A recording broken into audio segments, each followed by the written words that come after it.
Remember, not only to say the right thing in the right place, but far more difficult still, to leave unsaid the wrong thing at the tempting moment. Brother Benjamin Franklin.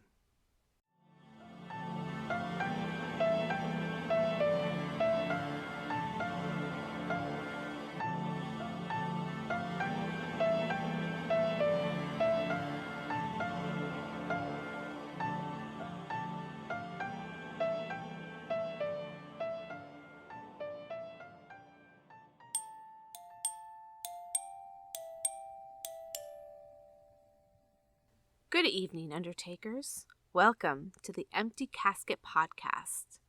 I am Tanya Gilroy, and this is Bill Bryan. Tonight, we take you on our investigation of the Scranton Cultural Center and Masonic Temple in Scranton, Pennsylvania, an event that was hosted by our good friends from the Wyoming Valley Ghost Tours. So, a little housekeeping for tonight. Upcoming events, we will be going to the White Hills Mansion in New Jersey on April 16th. And on April 30th, we will be finally doing our Orange County Correctional Facility, which is in Warwick, New York. That only got rescheduled twice, so I'm glad that we're finally doing it. However, speaking of synchronicities, you found out that that date is Beltane. Yes, the day where the veil between the spiritual world and our world is at its thinnest, second only to Samhain, otherwise known as Halloween. So originally we were supposed to have that December 4th, before your birthday. Then it got pushed back to March 19th? Yeah, March. And then it got pushed back again. To April 30th. But that's a better day to have it. We're taking it as a good sign. Mm-hmm. So on to our show, our investigation of the Scranton Cultural Center and Masonic Temple. So, to begin with, we're going to start not at the Masonic Temple or the Scranton Cultural Center. So the day that we had this investigation, beforehand, before we even went to have dinner that night, we decided, let's go take a walk. So we decided to walk at my cemetery. And by my cemetery, it means the cemetery I spent a lot of time in because my hunting cabin is right behind it. So we're just walking through and we noticed a couple tombstones that caught our eye. The first one caught my eye because it had cardinals carved into it. And anyone who listened to our first episode 0, knows that cardinals are very important to me. They kind of have a meaning of I'm on the right track, I'm doing the right thing. So when I saw the cardinals, I immediately stopped and paid attention, only to notice that it was also the tombstone of a Mason. And then we eventually start seeing many tombstones of Masons because they had the Masonic logo, the Masonic symbol, the compass and square. Mm-hmm. Yeah, and in fact, I believe the last one we saw just so happened to also have cardinals carved into it. Yeah, and I checked. There is no connection between cardinals and Freemasons, so it's not like Masons have something to do with cardinals, therefore that's why they have it. Nope, this was just unrelated. Cardinals were there. And I think as now we're really getting into our investigations and doing this podcast, we are really focusing on the synchronicities that come during these events. It's kind of hard not to. They're kind of being thrown in our face. But I think we're becoming more aware of them. Yeah. As they're happening, compared to noticing them later and then relating them. Now we are being more open to any connection. So to see that, we immediately said, okay, well, we're on our right track and it has some meaning, and we are supposed to be going there tonight. And that was a cemetery that you've been in since a child. You Yeah, really never. yeah. My dad's been hunting there since before I was born, Mm-hmm. so I've literally been going to that cemetery and walking in the woods behind it my entire life. And you probably really never took notice No, of I mean, all the. no, I mean, I've walked through that cemetery countless times. I go running there Mm-hmm. sometimes, and and driven through it even more so just to get towards the back where our cabin is. And I never, I mean, I knew there were Masonic tombstones there. I never saw the ones with cardinals on it before. No. And that was just kind of a spur of a moment. Let's go waste some time, take a walk. It was a beautiful day. Mm-hmm. So, I mean, we are now learning to be more aware of what's happening when it's happening, I think. Yep. And that's kind of exciting because that means it can only get better going forward. Mm-hmm. So, you mentioned Masons a lot and Freemasons. The Scranton Cultural Center was built primarily as the Masonic Temple. It is constructed as a Scottish Rite cathedral and Masonic temple with public areas such as theaters and ballrooms, and it's on the National Registry of Historic Places. It started construction in 1926 and was opened to the Masons early in 1930 and then to the general public later in 1930. It has this, it's considered Gothic Romanesque revival style, and it's meant to be a tribute to Freemasonry, and it is amongst the most beautiful buildings I have ever been in.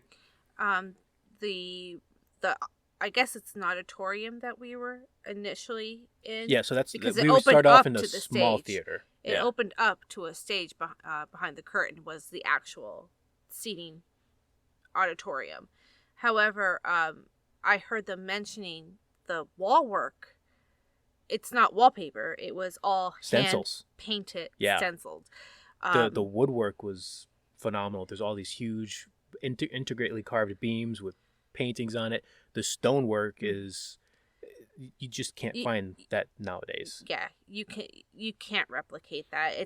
I mean, that's gorgeous. The marble, the stairwell with all the little slot windows that were covered in stone. It was like we're walking through a castle. Yeah, I mean, there was sections where you're literally going down like a spiral staircase, and there's divots of these little pockets of windows, and it was very beautiful.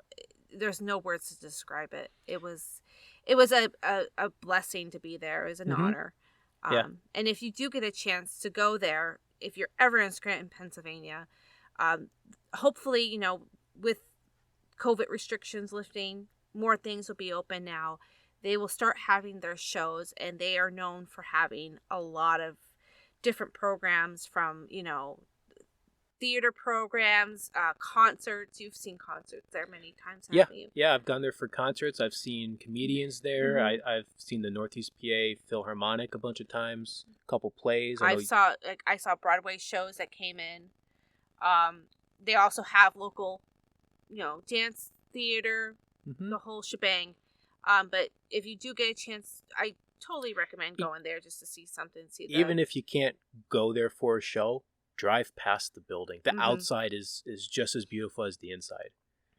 Oh yeah, definitely. Yeah, it's all stonework and beautiful Gothic stonework.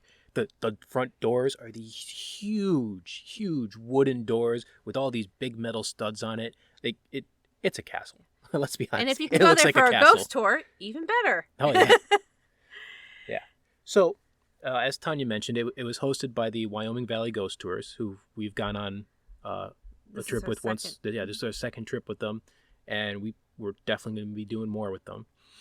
And one thing they did a little differently this time than last time was they noticed that there were several people there who were experienced, and so they decided that when they split there was about 24 people there, and when they split them up, they're going to split them up into 4 groups of 6, and they wanted the experienced people to lead each smaller group.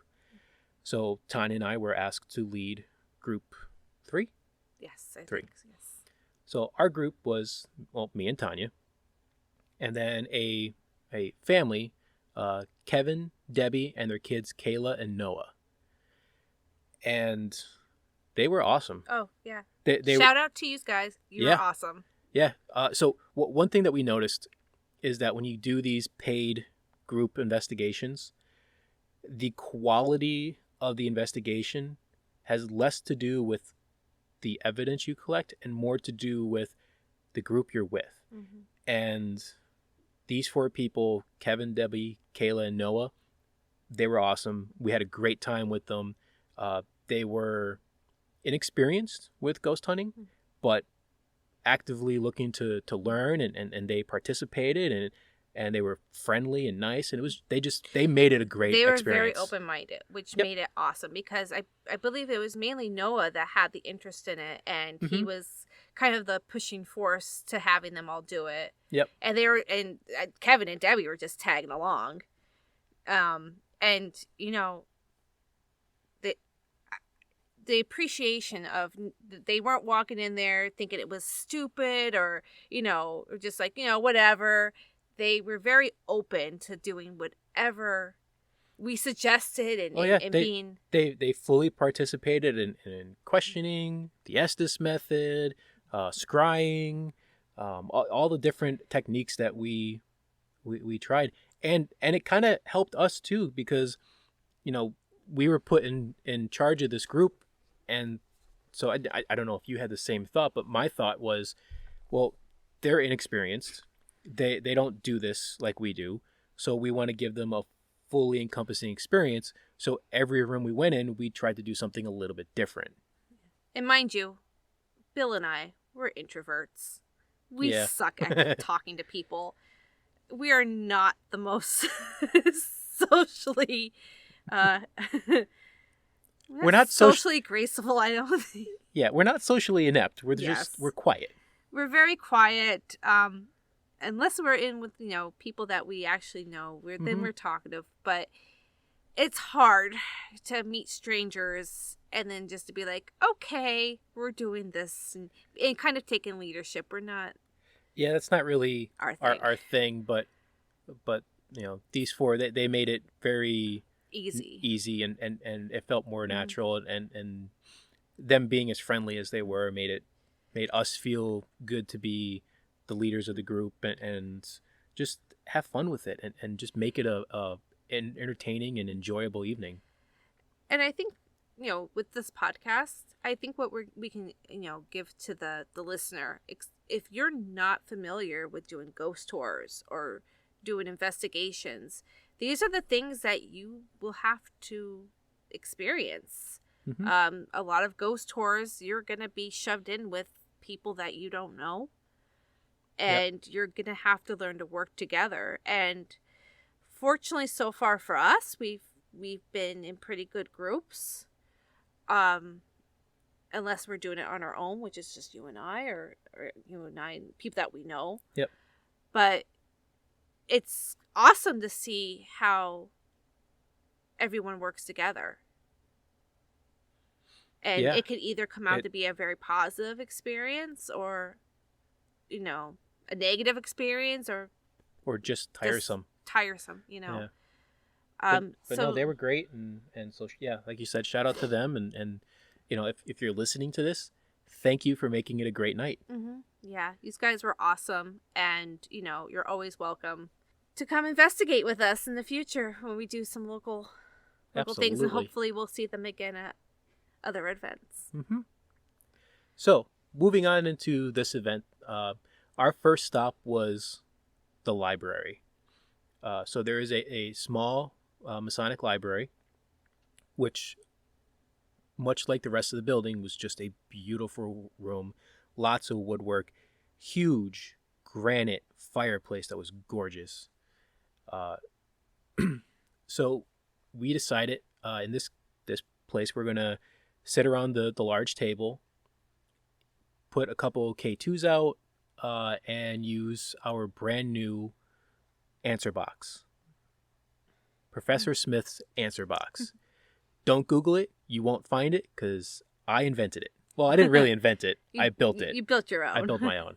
It's very similar to a Flux 2, which you could find on Ghost Stop. it has 2 sensors on it, and when one sensor is triggered, you get a green light. The other sensor is triggered, you get a red light, and it's so that you can have a yes/no communication with the other side. And well, quite frankly, we didn't want to pay for it, so I built my own.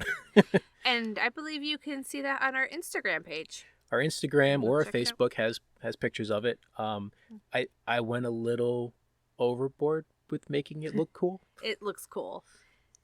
And we also used our REM pods, which are our coffin pods. For coffin pods, yep. We put a couple of those out. We only had 2. Well, yeah. So our initially when we were doing the answer box session, we didn't really get much of anything.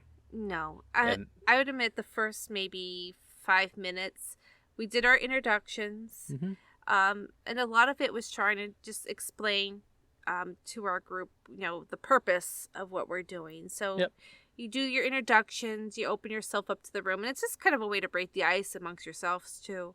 Yeah. And one thing to keep in mind is this was the first time since COVID hit a year ago that the Scranton Cultural Center was open to anybody. Yeah.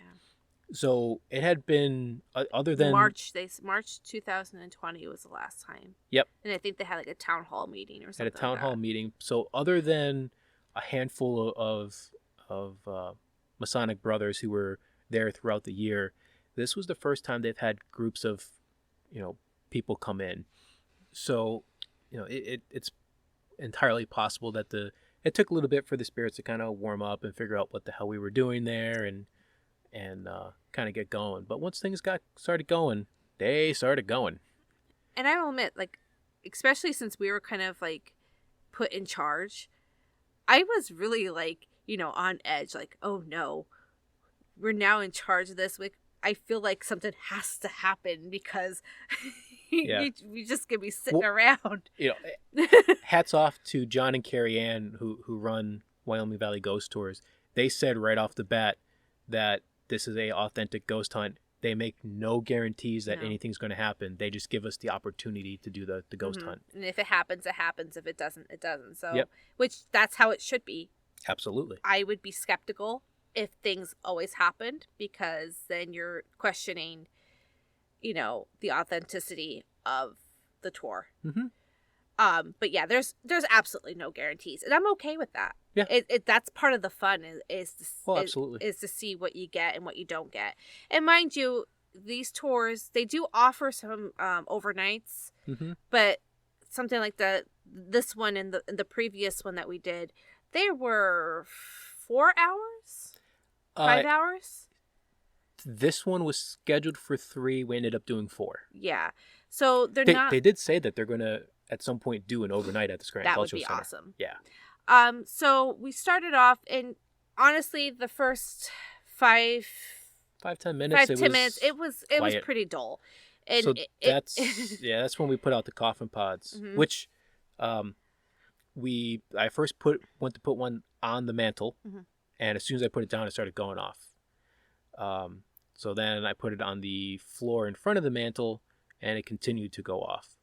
I ended up putting it against one of the back walls, which I think, and I have, this happened more than once this night, that when I put it on stone, it went off. So I think it was the quartz and the granite causing and something. To kind of give you a visual, the room, there was a fireplace with a little like couch, and there was 2 couches. 2 couches.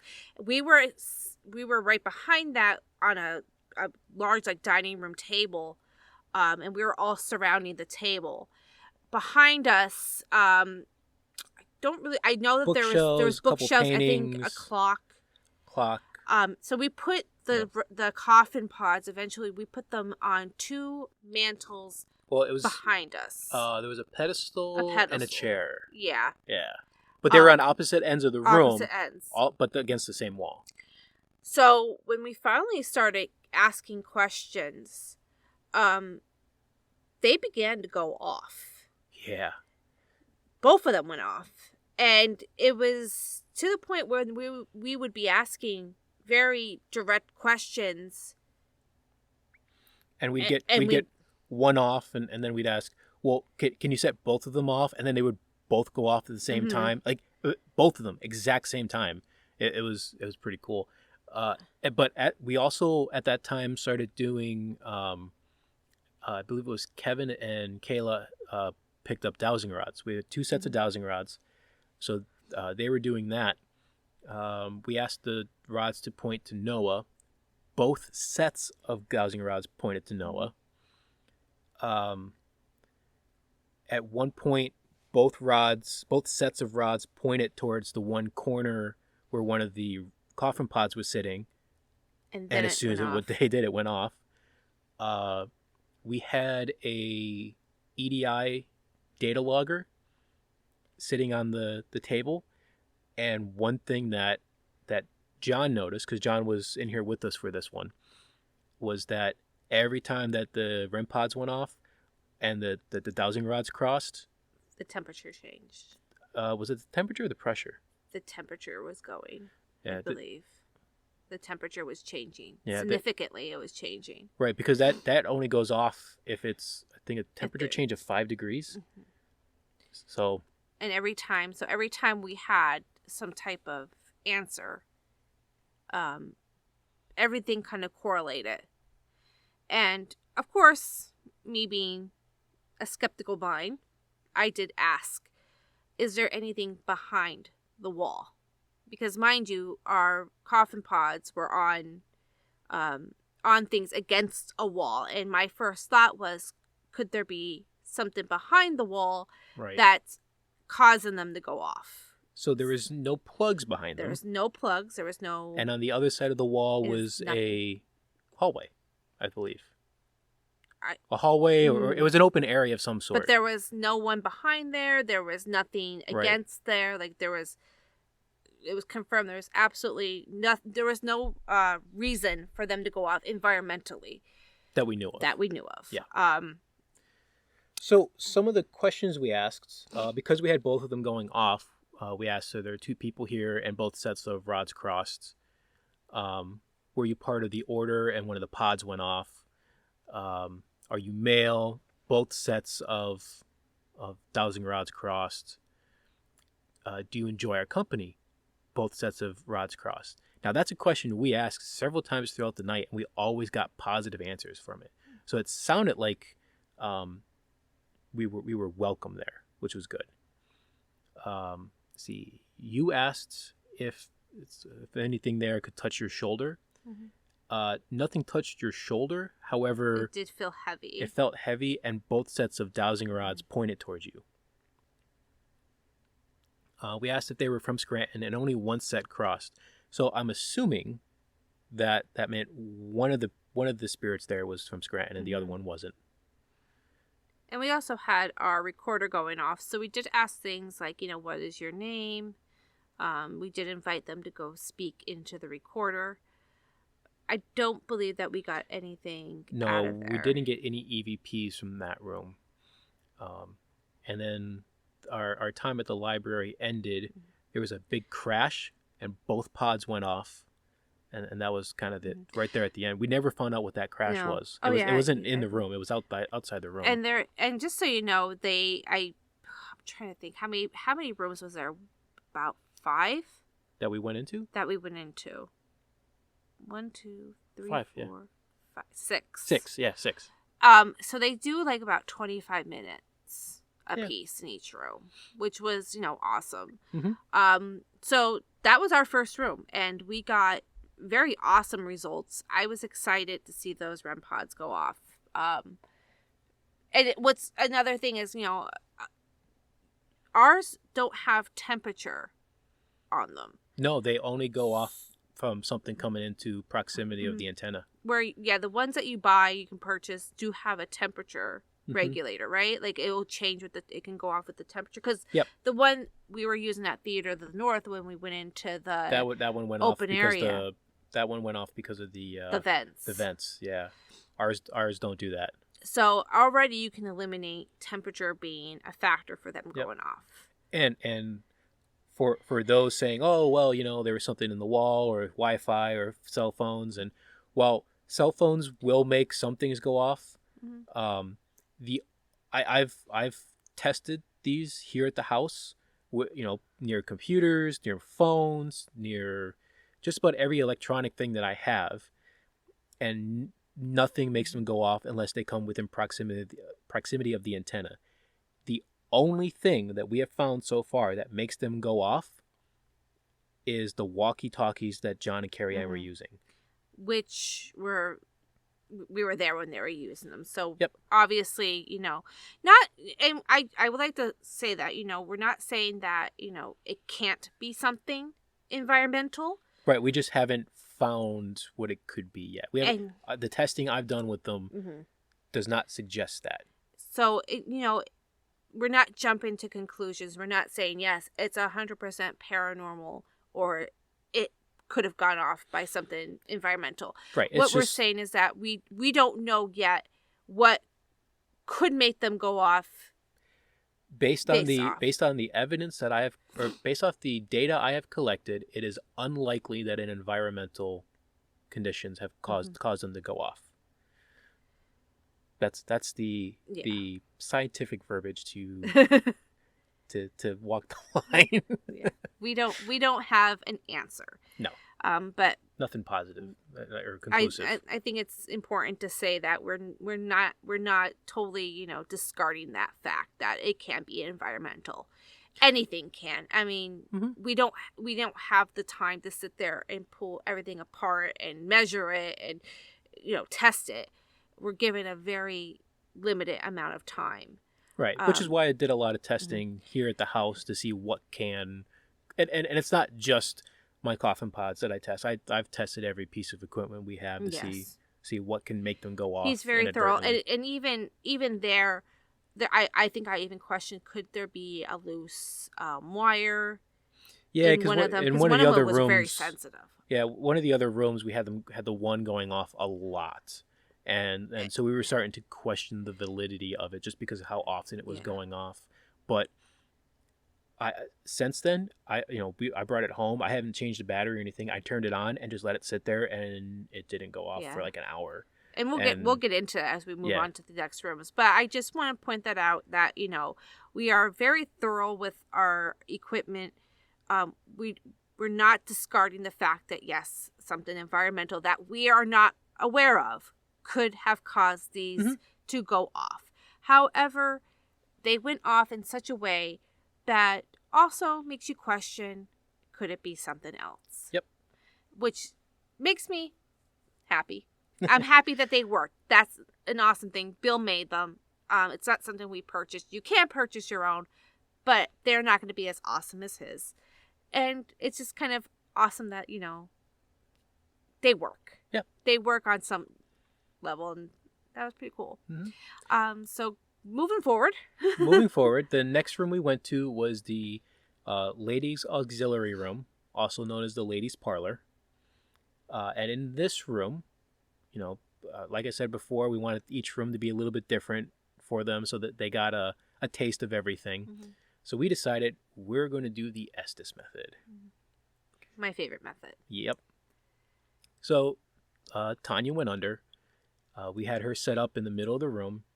And this room was pretty open. There was a fold-up table there that we were sitting at. Tanya was sitting in the middle of the room on a chair. There was a fireplace. And there was windows opening up to the smaller theater that we started off in, but those were all curtains over them. There really wasn't much in the room. It was a very open room. Very open, yep. So, naturally with the Estes method, or with any method really, we'd start off with, is there anyone here who wants to speak with us? Hi, I'm Matthew. We haven't met yet. I'm dead. Those are the words that came out of your mouth. And so, yeah, we had Matthew come through right away.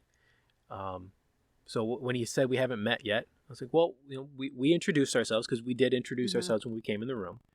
And now we know that you're Matthew, so now we have met. So let's talk and have a conversation. So why are you still here? We sleep. What do you mean you sleep? What are you talking about? And he said, well, what are you talking about? And then you said, I'm Edward. So now we had 2 names, Matthew and Edward. And then a little while later, you said, I'm Tom. So now we had 3. And I believe all 3 of those names came up again later. Or 2 of the 3. I don't remember. I know Tom came up Tom later. came up again. I think Edward did too. Oh, I thought Matthew. Maybe it was Matthew. I don't know. Well, but we had the transcript in front of us, but it's a couple pages away. So we'll see when we get there. And then you heard a horn. Yeah, and I think that you guys interpret that as a car horn. Yeah, because before that you said 81, and so 81 is a major highway pretty close to the cultural center. It was maybe 2-3 miles away. So that's what we assumed was a car horn, but you said otherwise? I heard more like an instrumental horn. I want to say like a trumpet, perhaps. Something like a fanfare. So when you're announcing something that do, something like that. And I heard it on my right-hand side. And I recall saying, I hear a horn. And that's what came through. And I don't know what was said before or after that. Yeah, we asked a couple things before you had the horn, but you didn't have any responses to our questions. Well, those couple questions, you just out of nowhere, it's just I hear a horn.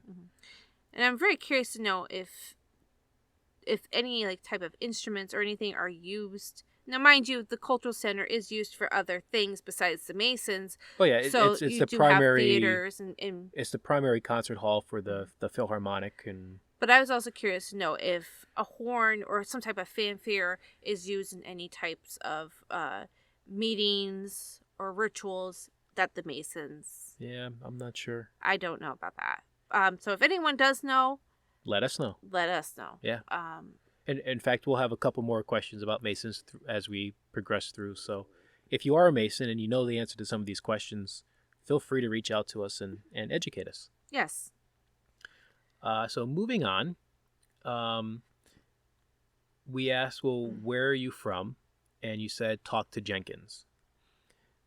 Now, this was interesting because there was a plaque on the wall with a bunch of names on it, and these were notable people from throughout the years. And during all this, I kind of was walking around and I started looking at it, and I shined the flashlight on this plaque, and the very first name I looked at was Jenkins. Now, mind you, you didn't see this plaque. We came. I knew it was there, but I hadn't read any. I had never got closer than 15 feet to it. So there's no the writing was small if I couldn't. We have got read into it. the Estes method maybe 2 minutes as soon as we walked into the room. I was already have the stuff pulled out. Yep.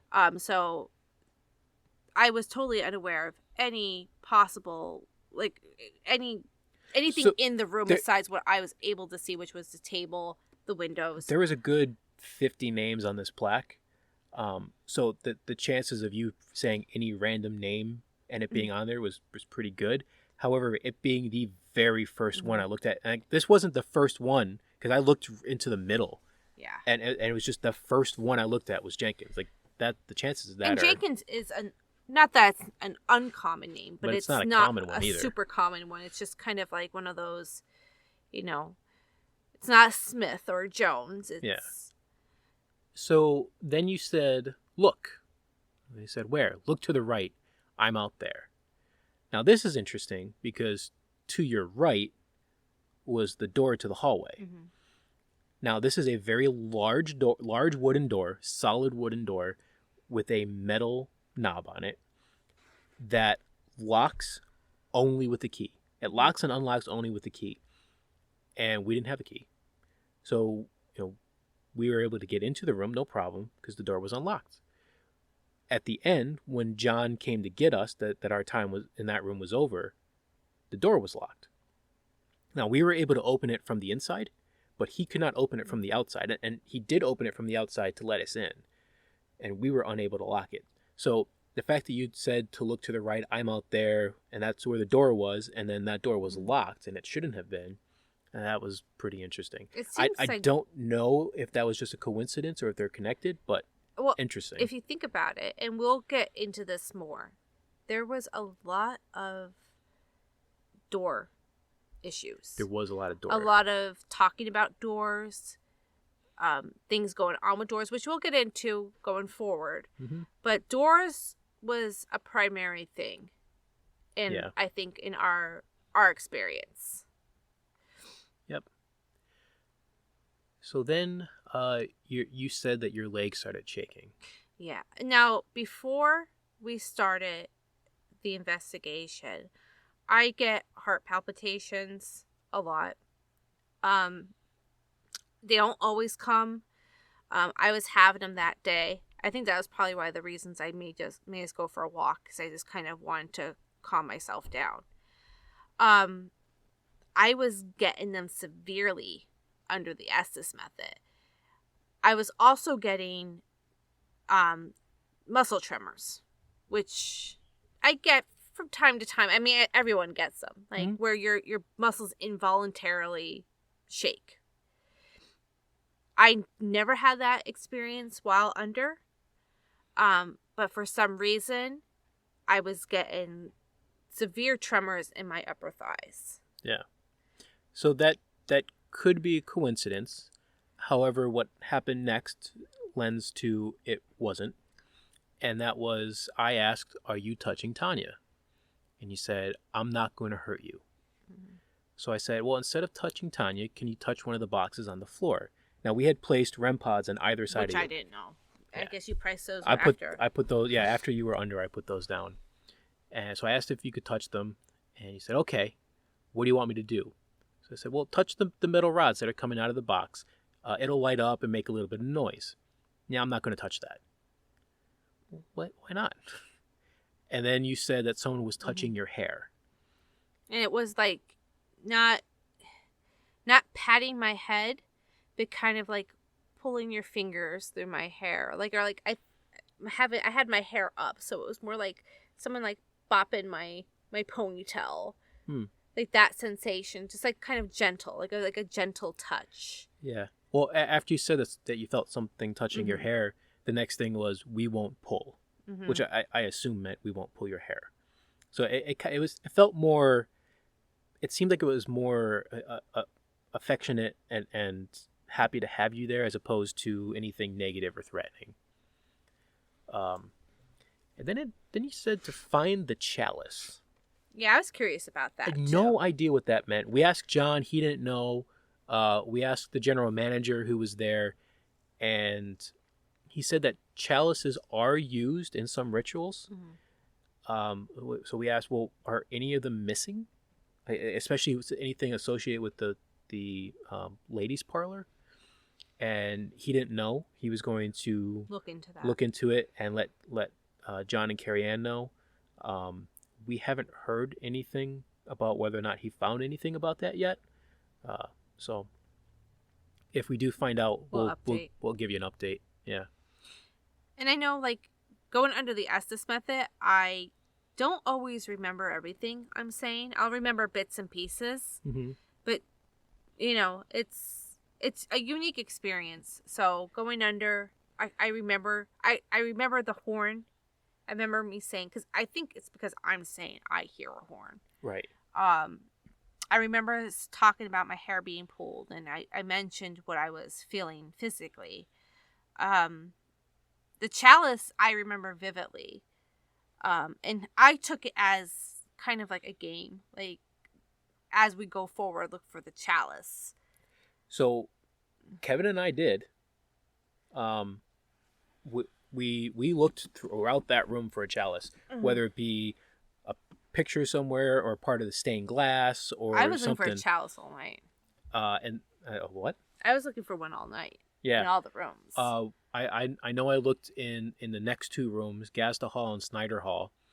I looked in those two rooms for a chalice. I didn't find one.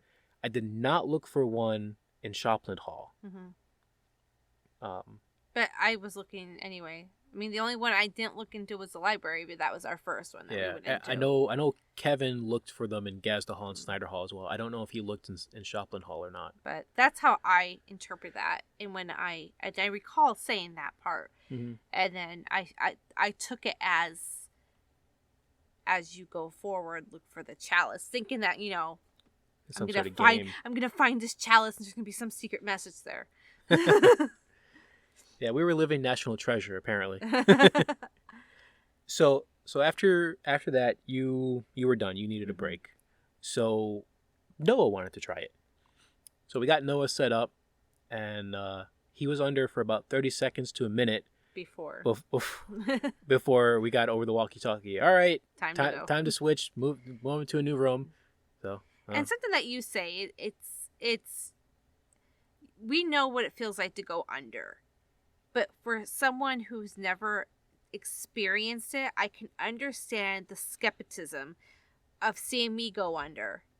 Right. And you're wondering, like, can she hear? And I was really pushing for several of them to go under so that they knew what it's like, so that they knew you couldn't hear us. And I think all of them, did Debbie go under? Debbie didn't go under. No. But Kevin and Kayla did go under. So, and Kevin was under for a long time in one of the other rooms. Yep. So they can verify that, you can't hear anything. Our headphones are good. Yeah. So, well, one thing I mentioned this to you earlier today when we were talking about it, that, after that first room, they definitely were more into it. Mm-hmm. But when we're going into the Estes method, they were into it, but they weren't all in. Like you could tell just by looking at them that they were questionable. And I would question too, because I questioned when I first heard about it too. Like, okay, how accurate are we talking about?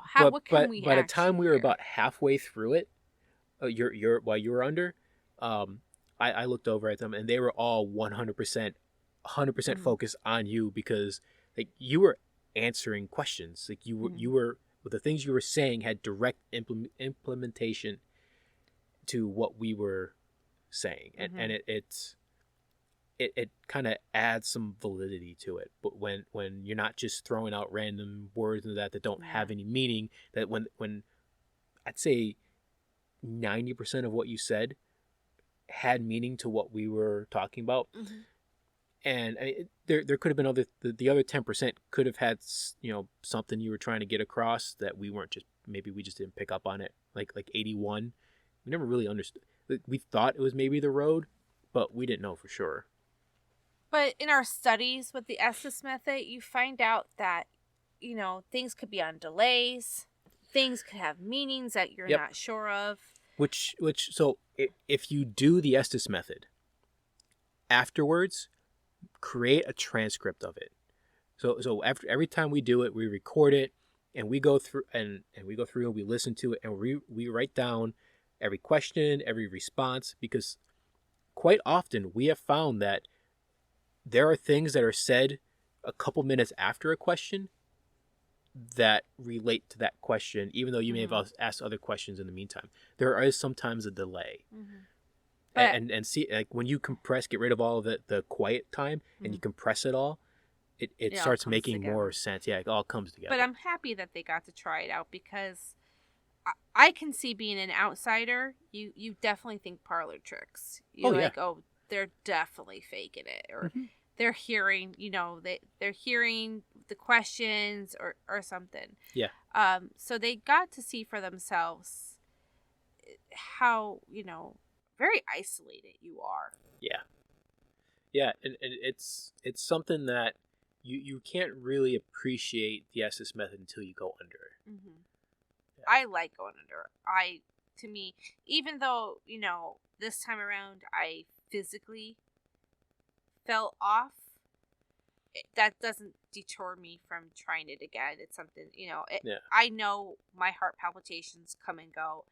It just so happens that night I was having them on and off. And we can talk more about that when we get into Shopland Hall. Yeah. Yeah. So let's move on to the next place, which was Gazda Hall, which is one of the ceremonial rooms. So John told us when we got into Gazda Hall that he has had success here when we have people sit where they shouldn't. Now, to kind of set up the room, it's a very large open room with pews on either side, one chair in the back, and then up front, a series of different sized chairs, and there's a podium and kind of an altar in the middle of the room. Like a disassembled church. Kinda, yeah. Yeah. It's like the pews are all against the wall. Yep. There's like your velvet. It almost looked like a throne up front. Yeah. But they have those in churches too, where your priestesses and bishops and whatnot sit. But they're all scattered. Like there was some in the back, some up front. There was like a podium stage. Yep. And then like the altar in the middle. So we put a REM pod on the center altar, our coffin pods in line with the REM pod, but on either side of the room. And the REM pod was from an actual REM pod. Was from the it was one of theirs. It was one of theirs. Yeah. So they I'm sure we mentioned this in the previous podcast. Wyoming Valley Ghost Tours does give everyone equipment to use. Yep. Because obviously not everyone does have their own equipment. So they give every group a bag full of toys to go have fun. Yep. And then some of their more expensive equipment that they only have ones or twos of, they leave it in a specific room, and that stays in that room. So that's also a great way for us to test our own equipment to see how it relates to ones that were purchased. So I mean, we appreciate that, and we think that's awesome that they do it. Yeah. So it was their REM pod that was in the middle. Yes, and our coffin pods on either side of the room, and then we had our answer box up on the front podium. And Noah was sitting in the back with he had one of the recorders and the K2. Now his K2 went off the entire time we went in there. Now there was an electrical panel about 6 feet from him. I did take his K2 and move it to the electrical panel and tried it in different orientations, and I couldn't get it to go off because the power was shut off to the room. But at that back chair that he was sitting at, it was going off the whole time we were in there. He was getting a lot. I mean, it was going pretty high. It wasn't going to the full red. No, but it was went going up to like orange. yellow orange. Yeah. It was consistent because I was sitting closer to him than anybody, and he was getting a lot of activity. This is also the room where we had one of our coffin pods just go off over and over. The one that I again. questioned, does it have possibly a loose connection? Because it wasn't like when you go near a REM pod, they make a noise, a beep. This one was nonstop. It was like, well, no, it wasn't nonstop, but it would go on. It would go off annoying. for a good 30 seconds before. And hold it. Yeah. It held, and then we switched, and then we switched it with the other one. Yep. And then that one was doing. Yeah. That one. So, well, one thing that adds a little bit of credibility to it not being a malfunction is that it went off, and then it finally stopped. And then Debbie said, "Can you do that again?" And so it went off again immediately. But then we switched it, and then we put that one nearest me on the pew. Yep. And then the one that was still working, obviously, but wasn't going off like that one. That one went over on the podium. But now, the one that I questioned was still going off like crazy. Now, I will say this about the two coffin pods I made. One of them is more sensitive than the other, because one of them I shielded the interior and the other one I didn't. And I did that on purpose just to see if there would be a difference. And if I find that there is a difference one way versus the other, then I'll modify it to be whichever one seems to work better. So one is more sensitive. So somebody asked what kind of rituals go on here, in which case one of the coffin pods and the K2 went off. And then you and Noah both heard the doorknob rattle. Yes. So behind Noah, where Noah was sitting, so he was sitting kind of like in like a little section where there was maybe, I want to say three or four chairs. And on either side of him was a door. One door was the door that we came through.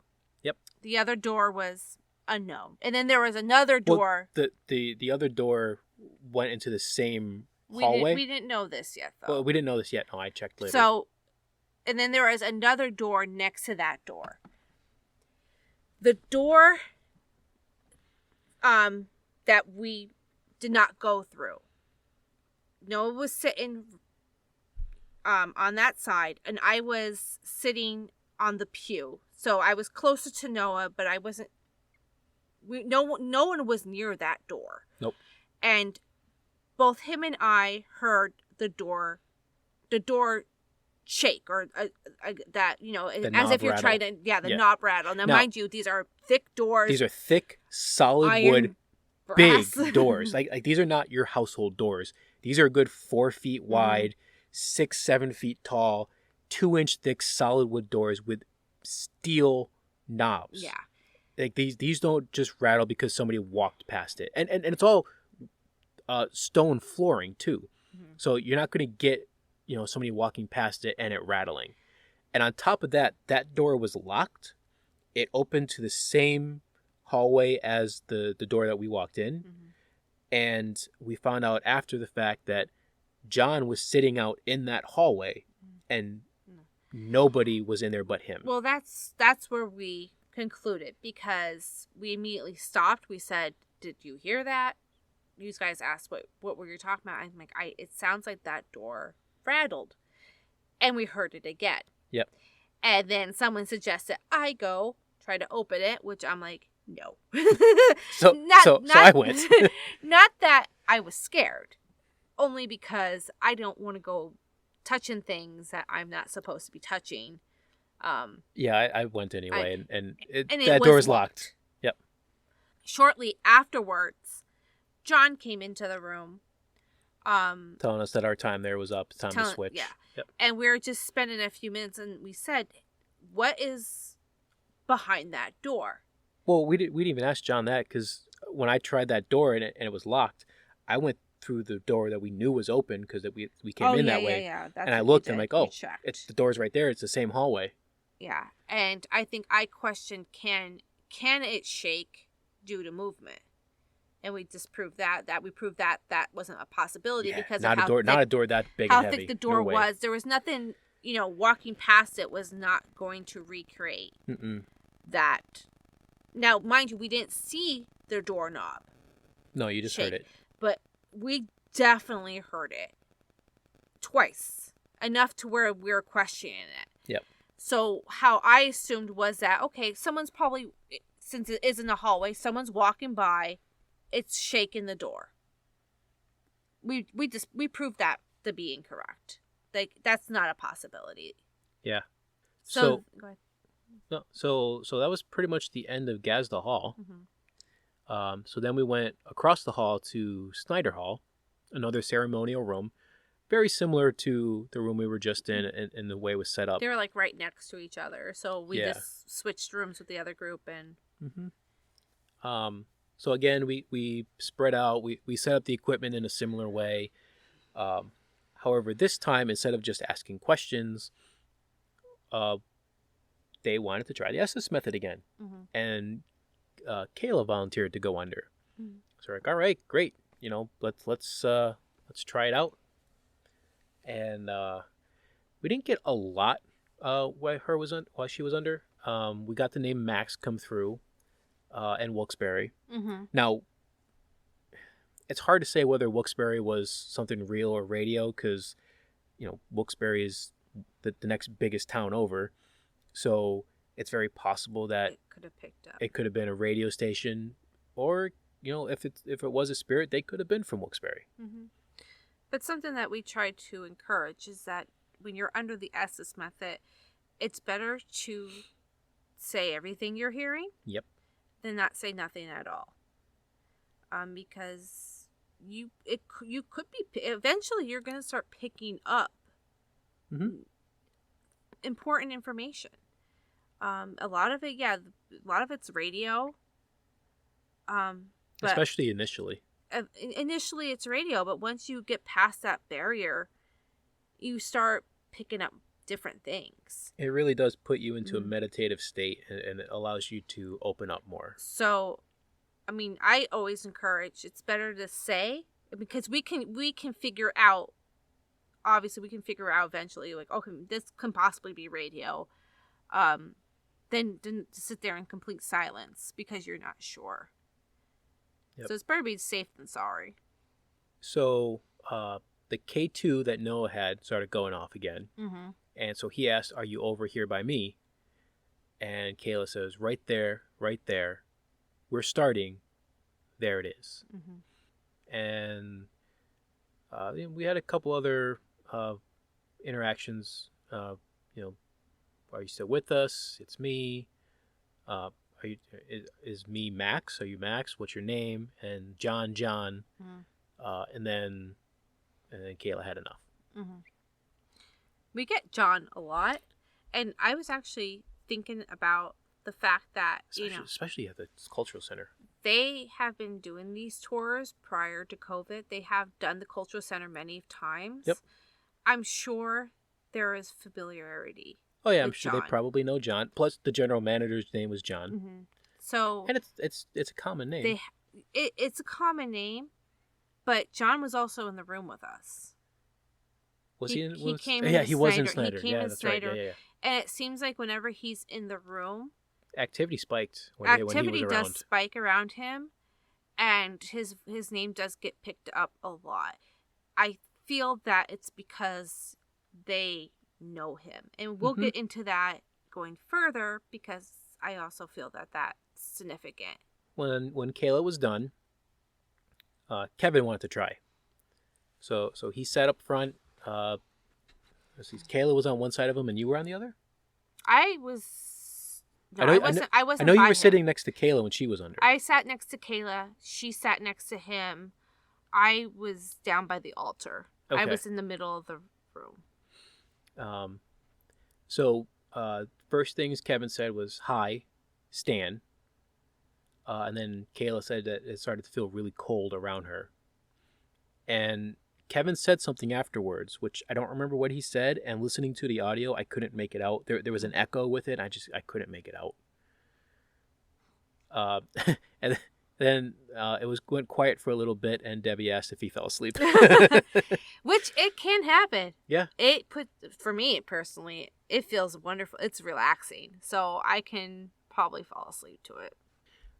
So we had a few more like single words come through that Kevin said. None of them really made sense. Either we weren't understanding or it was just radio. We're not sure. Tom did come through. We got Tom come through again. Which then again, Tom is a common name. Mm-hmm. And then so around that time, I came up to the middle of the room by you, and I had something really hot touch my arm. Yes, I remember that. And it was weird. So I had a hoodie on, but I had my sleeves rolled up because it was kind of warm in that room.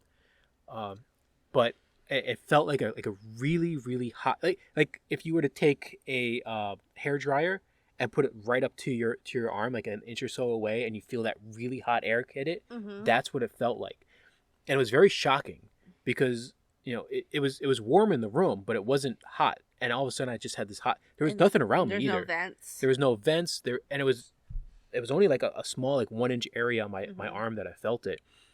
And I immediately said, "What the hell was that? Did something hot just touched my arm?" Like I wanted it to be, because I was holding a recorder. I wanted to capture that I did it, that I felt it. I started looking around. There was no candles. There was no vents. We were in the middle of the room. I don't know what that was. So that was kind of weird. I never did. I don't even have a guess as to what that was. So we asked about the chalice, and he said, "Help. Do you have anything else to say?" It said John, and John was in the room. And then John said that we're going to be leaving soon, and the very last thing to come through was bye. And that was the end of the SS method in Snyder Hall. Not as much as Gaza Hall? Yeah. Gazda. Gazda? Yep. But it gave them a chance to go under the Estes method and see for themselves. Mm-hmm. And going back to equipment, I find that equipment, it goes with the person. I mean, some people like certain things. Yeah. And from what we understand in other groups, they were doing different things. So, you're going to find your niche of what you like. Personally, I like the Estes method. I like using the REM pods. Yeah. Yeah, I like those. And I'm liking the dowsing rods too. See, I'm not a big fan of them. No? No, I just don't feel, I don't know. Maybe I haven't really used them, but I just don't like, I don't know. There's so the thing with the dowsing rods is they're very easy to use. Anyone can use them. But because they're very easy to use, they're also very easy to fake. That being said, you also have to know how to fake them. And for most of the night, it was Kevin and Kayla, and I think Noah once did the dowsing rods too. And, they had never used them before. So them knowing how to make those micro movements in your hands to get them to cross or open or point without making it obvious that you're doing it, I don't think they could have done that. Maybe I like noise. I don't know. It's they don't seem interesting to me. I'm not saying that they don't work. I've been using dowsing rods for many years, and this is what I'm just saying. And it's like to each his own. Like I've had a lot of success with them. I feel more pulled towards wanting to use, and there's other equipment that I don't care. Like I'm obviously I want to learn everything. Yeah. We definitely need to have you use the dowsing rods some more, just so you get. Did I even use? I don't even I think you maybe once you used them. I don't remember. I don't even remember using them. Well, we'll definitely have to have you use them next time we investigate. Who knows? Just maybe so you can I might like it, but try it. I don't feel interested in them. Well, not so much as more as like I like being under. So one of the things, especially tonight, or not tonight, but that night, when we had two different people using dowsing rods at the same time, and then we had them cross at the same time or point at the same thing at the same time, that adds credence to using the dowsing rods. And then when you had the K2 going off when they cross, the temperature change when they cross, that all adds. One thing that we should try in the future is try to either have them back to back. If you have two people using them, back to back, so they're not seeing the other person. So when we did it in the basement, though, there was a wall in between them. Did we do it? We did. We'll get to that. We'll revisit this dowsing rod discussion when we get to I know we did them, but do two people? Yes. I know Kevin and did. Kayla. We'll get to it. Yeah, we'll get to it. All right. So Shopland Hall. So what they did in Shopland Hall, which was the larger ceremonial room, was that they took two of the groups and brought them together. So it was us, group 3. Which was us, and then group 4. So we were all together for this. And they were going to have one person from each group do the Estes method. So first up was our very own Tanya. Yeah, because everyone volunteered me. Well, so John asked specifically for someone who is open and good at listening and could hear this stuff. And I'm like, well, that's you. I mean, you've done this a bunch of times. If we want, our group has already seen it. But if we want the other group to see it done well, what could happen when you have someone who's experienced with it? Having you was the right choice for those reasons. However, we also, you did not feel good afterwards. No. So we've learned that when you're having heart palpitations, you don't do the Estes method. Yeah, that's if I tell you I have. You better tell me. But no, so it. My heart palpitations increased. And you had your legs were all wobbly walking back down the stairs. I was definitely not feeling it afterwards. No, and we had to walk from 4th floor to the basement. Oh yeah, and then I was getting lightheaded. It was not fun. Honestly, we'll get to it later on, but honestly, everything stopped as soon as we were gone. Because remember, we're driving home. I'm like, Yeah. I'm fine. We got to my truck afterwards, and you're like, I feel fine. Like I don't feel Like off at everything ceased. But I was also having heart palpitations way before we even went. Yep. So could it have been, Coincidence? It could have. Absolutely. My body could have finally calmed itself down. Yeah. But it literally stopped as soon as we pulled away. The guy was like, oh yeah, I had those. I was having those all night. Now I'm not. Yeah. I feel fine. So while you were under, the first thing you said was John. Well, and then I found you. I'm lost. I found you lost. Before you start, they don't use the same equipment we use. Right. So we use sound isolation headphones and a spirit box. Mm-hmm. They had noise canceling headphones and they were using the app. Was it the same app that we used? Yeah, it was the same app. Theater at the North. And I forget the name of it. I don't remember the name of it. I feel stupid now. But that's all right. We didn't remember when we did the other podcast.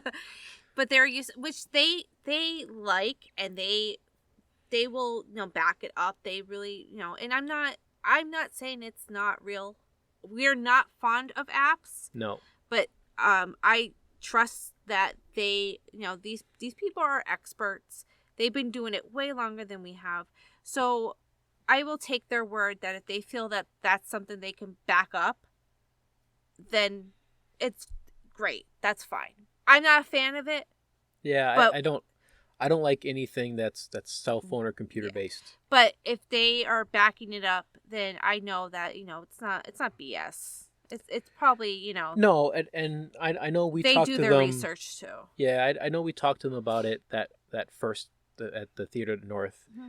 and they said that they don't generally like the apps either, but this one they've tested over and over and over again, and that they feel confident with it. But my only hesitation doing it was the headphones, because you can't hear nothing with our headphones, and I don't know what their headphones were like, and I'm like, oh no, I'm gonna hear everything. Yeah. So there is a big difference between noise canceling headphones and sound isolation headphones. Mm-hmm. Noise canceling headphones actually have a microphone in it, takes the noise that's outside, inverts it, and plays it into your ear so it cancels out the noise from the outside. Mm-hmm. That's why they're called noise canceling. Sound isolation actually blocks the other noises from coming in. So it is the better kind of headphone to use. It's also the more expensive headphone to use. But I put my hands over the headphones and I tried to and there was center myself. And I really didn't hear, aside from I heard some voices, like I could hear like, oh, there's a noise coming somewhere. Right. But I couldn't tell you what was being said. I just heard. Because I think the closest person to you was probably me, and I was a good 15, 20 feet away. Because you were sitting in the middle of the room, and everybody else was on the pews, and it was quite a distance. Yeah, how they had it set up was that John was walking around some, so he got closer to you at times, but it wasn't consistent. And I couldn't tell. I can tell a voice was speaking. I couldn't tell you male or female. I can't tell you what was said. Yeah. I just heard that muffle, like like off of like peanuts. There's nothing wrong with using noise canceling headphones with the Estes method, because they're like Amy Bruni and Adam. I can't remember his last name. Begins with an A. Yeah, from Kindred Spirits. It's a B because they both have AB. Yeah, but from Kindred Spirits, they were both on Ghost Hunters. They used noise canceling headphones. I know that Spirits of the Stanley started off with noise canceling headphones, and then they went to sound isolation. Yeah, they suggested the sound isolation. Yeah, we actually use the same ones that they use. Mm-hmm. So anyway, they use the app, which I'm not familiar with as much as I'm familiar with my people. I like that better, but what does it sound like? No, one time. You get it one time. So it was also a Bluetooth connection, mm-hmm. and at some point that connection got lost. Yeah, well, in the beginning, I was like, oh, I don't think I'm actually hearing things. I think I'm hearing like the Bluetooth devices. Because he kept saying over and over again, I found you, I'm lost. I found you, lost. I found you lost. Yeah, and then I'm like, I think this is a connection error. Yeah. I don't think. And you spoke up. John came over, fixed it. However, once that was fixed, the second it was fixed, I got a slew of names. And Matthew, Melvin, and then you yelled Melvin, Mhm. then Edward, Darius, and then we will begin. And the best way I can describe it, how it felt to me, was imagine a meeting and people are being called their names, like your roll call. That's how I imagine it. Roll call, state your name, here, so-and-so here. And that's how it felt. And it felt like there was, like, people were just coming in from the doors. And, we will begin. It felt like the room was crowded. And that is a ceremonial room that gets used quite often by the Masons and has been for 91 years. Yeah. Yeah. And so, and it's all stone. Everything there is stone. There's so much granite and cement and limestone and slate and there's a whole stone tape theory in which these natural materials, the wood, the stone, when you have something that happens over and over and over and over again, the energy of all that stuff gets locked into these natural materials, and it could play out again and again. Yeah, and it's that a lot of what residual hauntings are, and this place, being that it's a ceremonial room, it's the Masons. They got their rituals that they do. It could just be that what you were kind of channeling is just one of these gatherings just replaying itself. Moving on, at one point you told us to pray. And so I asked, pray to who? And John said, this is not a religious room. And you said, our Father, who art in heaven. Come on, you know it. So we all took turns reciting the Lord's Prayer. And it was weird because you said to pray, and then our Father who art in heaven. And if it was just that, we can kind of brush it off as maybe you were tapping into the Catholic channel or something on the radio or whatever. But when none of us were speaking, like we were just listening to you do this, and then you said, come on, you know it. Like you were telling us, come on, you need to pray with me. Come on, let's go. And so I started it, and then it just kind of went down the line. Everybody took a line, and we went through the whole prayer. Which I feel like I did that. Like that happened to me before. Yeah. And where did that happen to you? I think one maybe Gettysburg. I think it was Gettysburg, yeah. Where I recall us, like, because I'm not religious. I'm not. So it's not something for me to really go and start reciting prayers. Right. I think it happened in Gettysburg, though, because I think that was something I questioned you and me. I'm like, didn't that happen before? Like, didn't I do that before? Yeah, that's and it's interesting because the Masons are not a. They're not a religious group. There's not a religious group. They do believe in a higher power, like a grand architect, I think they call it, if I remember correctly. They do believe that there's something above us. But it's open to the individual's interpretation. Individual's interpretation. So you can be a Catholic, you can be a Christian, you can be Muslim, you can be any religion. Any religion. So if you, and more likely, they are either Catholic or Protestant because Especially in our area is predominantly one of those two. Yeah. So that could be significant in some way to the individual speaking. Yeah.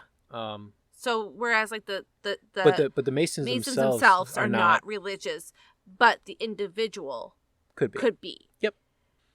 And this is important too because it follows what the other person who went under after me Yeah. So this is important. So remember that, and we'll get to it in a couple minutes. So then you called my name. I said yes. And you said blue. Blue signal in the light. No idea what that means. Now, there was blue underlighting under the pews. Yeah, like they're up on a little platform, lights, and there was LEDs. Yeah, there was blue like LED rope lights under it. I don't know if that was it. I took that as our coffin pods, but you said it's purple light. Yeah, I had purple lights in the coffin pod. Now that I think of it, yeah, you're right.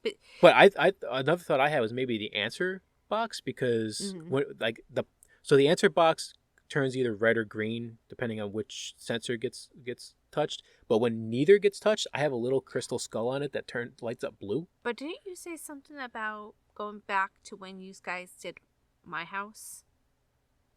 Oh, right. Yeah. So, if you listen to our last podcast where we were at Tanya's house, when I was in the basement with Mike and Q, when the dark thing came through, just as that happened, right above our K2 meter, I saw a pinpoint of bright blue light. Mm-hmm. And I don't think it was dust. Now, it shined the way that dust does in the morning when the sun comes through the window, but it was only that one. It only happened that one time, and where the hell would blue light come from? Like you don't have your mom doesn't blue, have. It would be like a whitish. Right? But all the lights in your mom's house are kind of that yellow incandescent There's light. no blue. It's all yellow. Yeah. It's all bland. And our flashlight was off at the time. And it was just this really bright blue light right above the K2. And then as soon as I saw it and I pointed it out to Q and there's to see no if he blue saw lights it, on the K2 either. No. And then Mike, who was under the Estes method, said, that was me. Mm-hmm. And he said that like his feeling behind it was trying to show us that it can manifest in some way. Yeah. So was that significant to that moment? Because you didn't even think about that until maybe the next day? A day or two I think later, when you were actually listening to this, you're like, "What, Tanya? Yeah, because it did. Yeah, it was when I was re-listening to it to write up the transcript. That's where it kind of clicked, because you called my name and then said it. So it was like a message to me, because I was the only Bill in the room. There was a couple Johns, but I was the only Bill. And this just dawned on me. We were talking before about how John came up a bunch of times. In group 4, there was another guy named John who was a Mason. Mm-hmm. So I'm wondering if maybe they were calling out to maybe him, bring him back. I don't know. That just popped in my head. So so I don't know if you have it in here. Something that I do remember was that it was saying to John, and I took it as John, our leader. Mm-hmm. Basically, like, we're welcoming, like, you're only allowed to, like, you have permission to speak, or we trust you. Oh, what? So you called for John, and he said, "I'm right here," and you said, "You are proven to talk." Yeah. To all of us. And that's what I was talking about before, was that has he earned their trust, earn a reputation among them to know that I am, like, because they've been doing these tours for a while. They've done the Scranton Cultural Center already. A bunch of times, yeah. Has John established himself? He's obviously a constant. Right. So now they know him, they trust him, they want to talk to him. So that makes sense. I didn't even think of that. Yeah. That's what I'm trying to say. Like, his name comes up, especially a lot when he comes into the room and more activity happens. And that's an important thing. The more longer you can establish yourself in a place and gain a reputation, the better outcomes you get. Mm-hmm. So has he earned their respect? Because it seems like they're saying, we want to deal with you. We're directing to you. Yeah. Ooh, I didn't even think of that. That's some good insight. We can test that. Maybe, I would like to do the Scranton Cultural Center again. Oh, definitely. So next time we do that, maybe we'll bring that up to John, and one of the times that he's in the room with us, we'll do something a little bigger with him and try to get some. Maybe we try to get him to do the SS method. Yeah. See if he's open to it. Yeah, especially if we do like the overnight with them. Mm-hmm. Yeah. But that's how I took it. Like, I think I said something like that. Like, you've proven yourself. You've proven. Yep. That you're trustworthy. That you're. He's a constant. He is. Yeah. I don't think. I mean, I'm sure there may have been other people that in our groups that been there, but he's been there every time. Mm-hmm. Yeah. So that's something that we should definitely. Yeah, we should definitely bring that up with him. But I feel like every time he's been in a room, the library. Once he's in the library, that's when our activity started. Yeah, the library, the activity in library started when he came in. The activity in the Snyder Hall came up when he came in. Mm-hmm. And he was in Choplin Hall the whole time. If he's in the hallway when we heard, you know what I mean? Yeah, he was in the hallway when we heard the door rattle. Maybe, like, we didn't get anything in the beginning because that was that they didn't have nobody in that place for almost a year. Mm-hmm. It's been empty. Maybe they weren't sure. Yeah. Maybe like whatever, spiritual essence is there was just not sure until he walks in and they're like, "Oh, we know him. This is cool. This is okay. We can start." So, I don't remember who asked it, but somebody said, "Are you leaving?" And you said, "I'm here. Wherever you are, I'm here. Stan, 32." Mm-hmm. Now, Stan was a name that we got earlier in the evening. And 32, down in one of the rooms, I think it was Snyder Hall, there was a big plaque that had 32 on it. Now, I did some research on this. Now, this Masonic temple is home to the Scottish Rite, which is a pendant body of Freemasonry, which allows for further study of the philosophical side of Freemasonry. It is also called the 32nd degree Freemasonry because it goes from a 4th degree Mason up to 32nd degree. Mm-hmm. So if you hear 32nd degree Freemasonry, it's often referring to the Scottish Rite, which is what this temple was. So getting 32 come through was very significant to the place that we're in. Mm-hmm. And then you said, "General, mm-hmm. just ask me." So I said, "Well, what does 32 mean?" He got rejected. Who got rejected? 2. So I'm wondering if maybe Stan got rejected, kicked out, or not allowed in or something. I don't know. It was, that's us trying to make some sense of what was coming through. Make something out of nothing. Make something out of nothing, but try to make sense. That's something that you would have to actually like dig in, find if there's a Stan in that one. Right. If there was do they reject? I don't know. I don't know. Like, no, this is definitely something where we'd have to sit down with mm-hmm. Somebody who is a historian of this mm-hmm. particular place and kind of ask some questions. And also, like, I'm sure it's I don't want to say such a secret order, but they do have. I mean, it is technically a secret society. Things, yeah, they do have things that they can't tell the public. Right. So, and maybe they can't. I should say that we were very lucky to be allowed into the rooms we were allowed into because they don't normally allow the public in there. We're actually lucky we were able to do this podcast on it because we were actually going in there being told we couldn't probably. Right. Yeah. We asked again once we were there, if we could do it. And we were told by the general manager that, as long as you're respectful, mm-hmm. go ahead. So thank you very much for allowing it. It was a beautiful place. We are so happy we got to be there. And it was an awesome experience. We definitely want to come back. Mm-hmm. So going forward, so then... you said open and shut the door. So mm-hmm. John goes and shuts the door. Now, was the door open before? The door was open, yeah. So John starts walking through the room to go shut it. Mm-hmm. And you said, "You, sit down." And John's like, you told me to shut the door. You're like, wait, I love you, Charles. Which I don't know who Charles was. There was no Charles in the room. And then you said Kayla. Kayla was actually sitting right in front of you. About 20 feet in front of you, but right in front of you. She said yes. And you said, Code 9, do you play ball? Which she doesn't. Thunder, action, you are disturbing the order.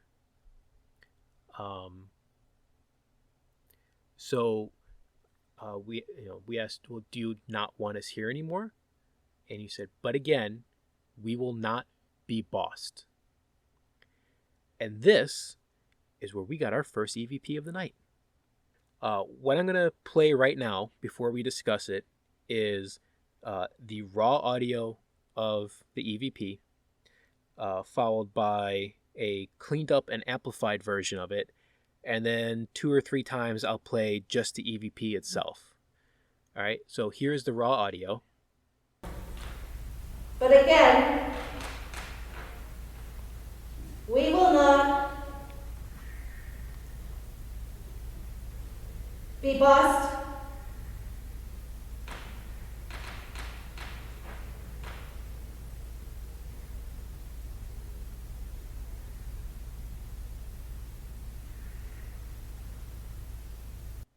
Okay, now I'm going to play it cleaned up and amplified a little bit. And this was just a noise reduction. That's all the cleanup I did to it.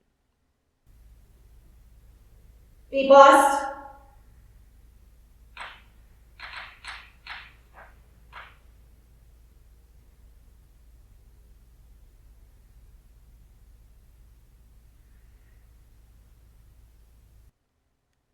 All right, now 2 or 3 times I'm going to play just the EVP itself.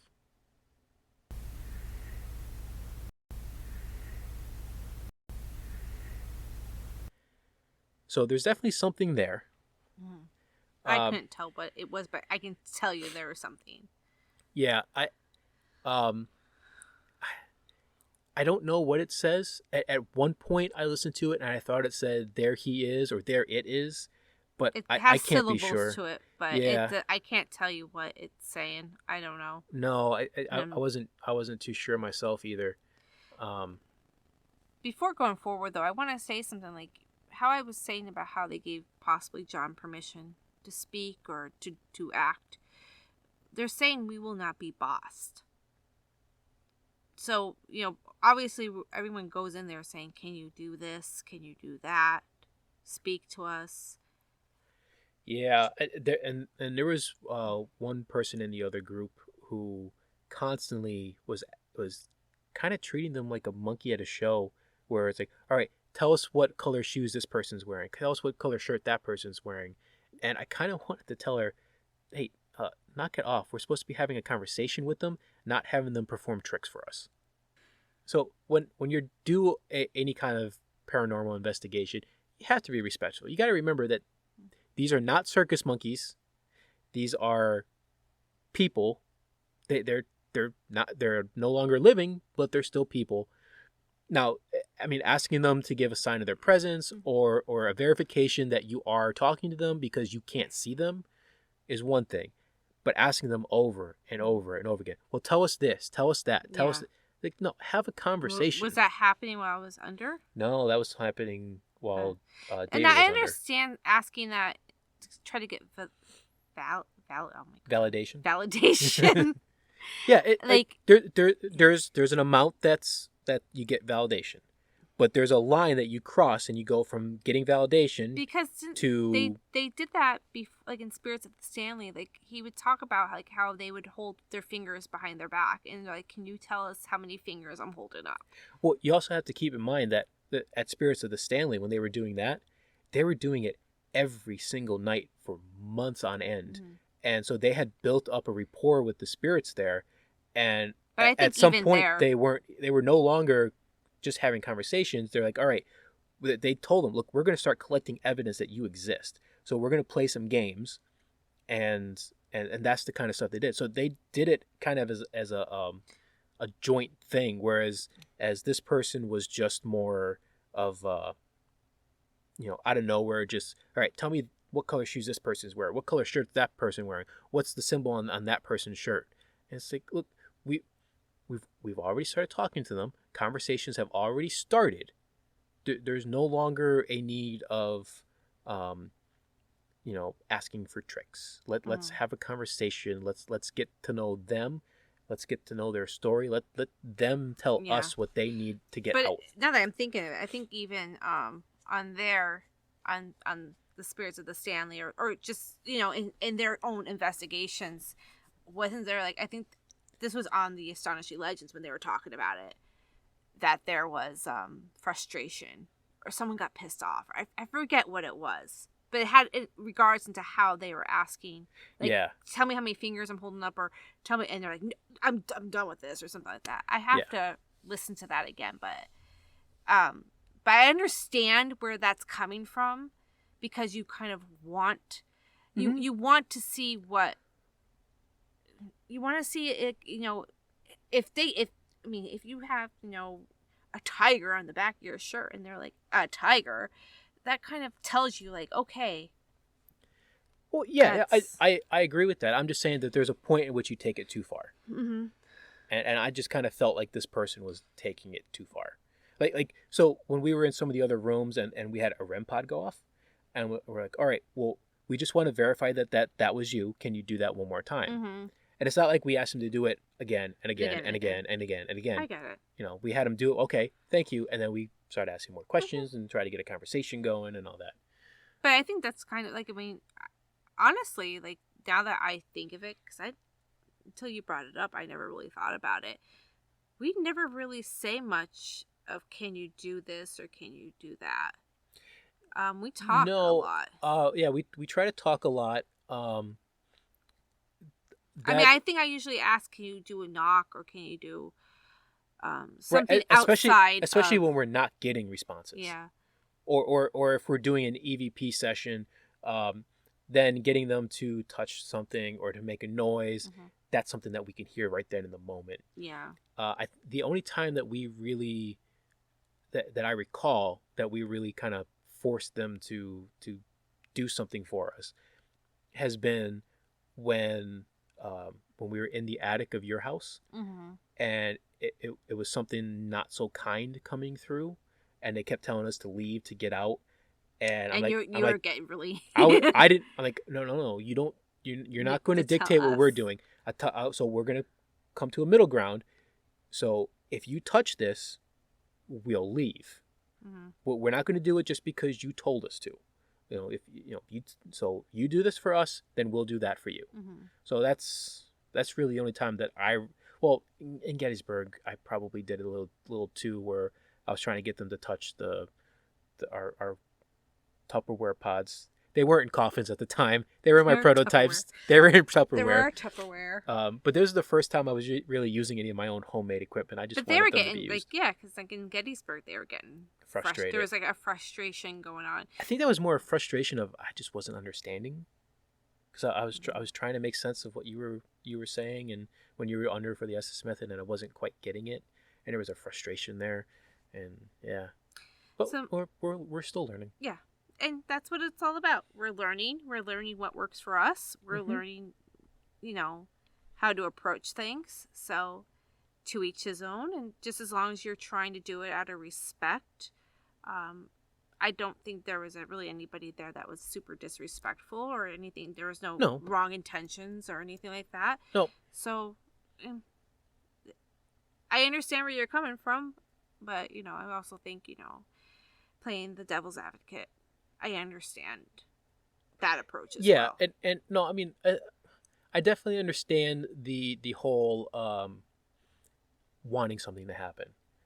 You want the REM pod to go off. You want to get touched. You want that validation that, yes, there is something there.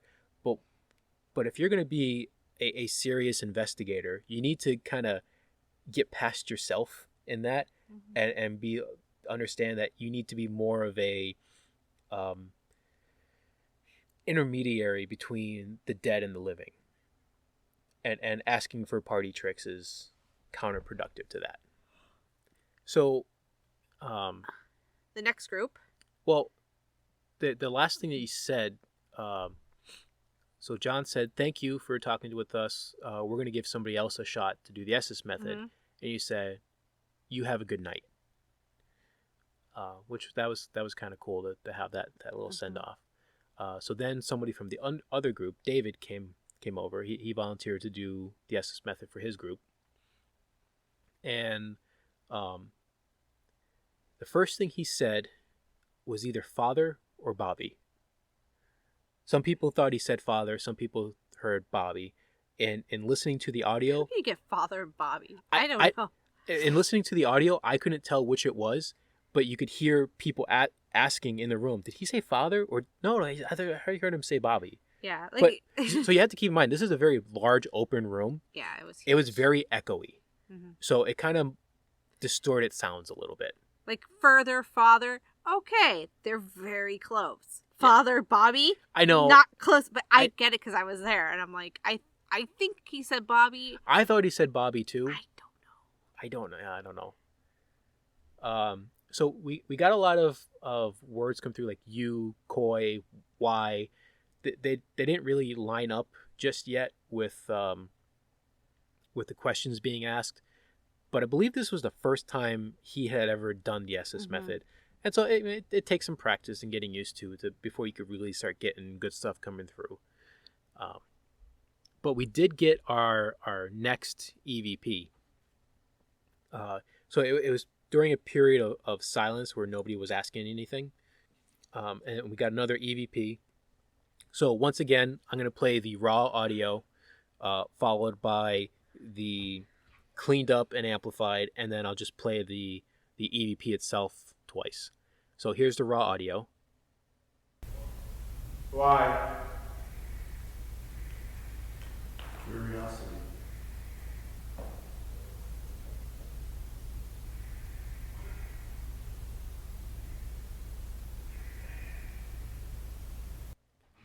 Okay, here's the cleaned up and amplified, and again, the cleaned up is just noise reduction.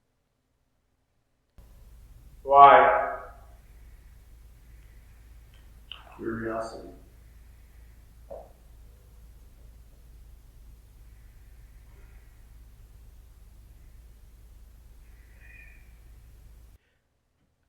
And I'll play the EVP itself twice.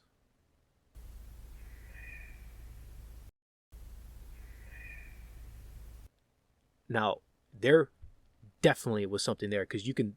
When I even showed you on the waveform when we looked at the audio, waves. there is a spike in stuff there. Again, There's definitely something there. I don't know what it says. I hear syllables. I can say there's something.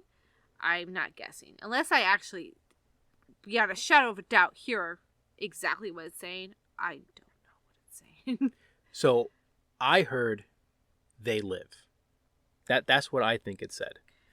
Now, if you listeners think you heard something different, please let us know. Like we're definitely interested in, and that's for any EVPs we share ever. If you hear something different, let us know. The EVP, they are, if you just want to listen to the EVPs, you can go on our YouTube channel and they are up there. And generally how we do this is Bill listens to the transcripts, listens to all the audio first. And then he will, if he catches an EVP, he isolates it. He basically does exactly what he did here. He has the raw, the cleaned up amplified in just EVP, and he doesn't say a word. He just gives me the headphones. Here, what do you hear? And I'll go through it, and I'm like, oh, I do hear something. I don't know what it is, though. So there were several other areas throughout the audio where I thought maybe there might be an EVP in there, but I couldn't make out any words. I couldn't tell you with any level of confidence that it was an EVP and not just some other noise in the room. So I'm not counting those. I'm not making those available. Those are they're there in our files, but these two that I've shared were the ones where I'm like, okay, there's definitely something said there. Something's definitely said. Yeah. So then somebody asked, can you tell us who you are? And David said, camera, someone's coming. who's coming? And at that time, John, who was standing to my left, saw a shadow move. So the door was open a little bit, so you could see light around it, but it wasn't all open all the way. But he saw a shadow move through the little bit of light you could see. And then somebody, when he mentioned that, all he said was, "Did anyone else see that?" And somebody said, "Are you talking about the shadow that walked past the door?" And he goes, "Yeah." So somebody verified that that it happened. I didn't see it. I didn't see. I was looking at the guy, so. Yeah, which most of us were. So it was only those two who saw that. And then there was a long pause, and then David said, "There, I'm here." And he called for John and said, "Scary." And I think he said danger in there at some point, didn't he? He did. That's a little later on. Okay. Oh yeah. Okay. I'm skipping. I'm sorry. So somebody in the other group at this point asked, "What's on David's shirt?" And she had her own recorder going at the time. And after this Estes method, when we were leaving the room, she played it back, and you hear this god-awful scream on it. And so we didn't capture that scream. No. We had our recorder going the whole time, and at the time she captured it, she was maybe 10 feet away from our recorder. She captured it. We didn't. And it was loud because compared to her question, which was a normal voice, it was ear piercing. So I'm going to play that audio now. Now, this is not the audio from her recorder. This is our recorder as she tells us that she captured it and she played it for us. So it's a recording of her recording. So I'm going to play that now. Oh, God. Did you hear that screaming? Yeah. Is that the danger part of it? Let's play that again. Oh, man. That was noisy. That's the most noise I got all tonight.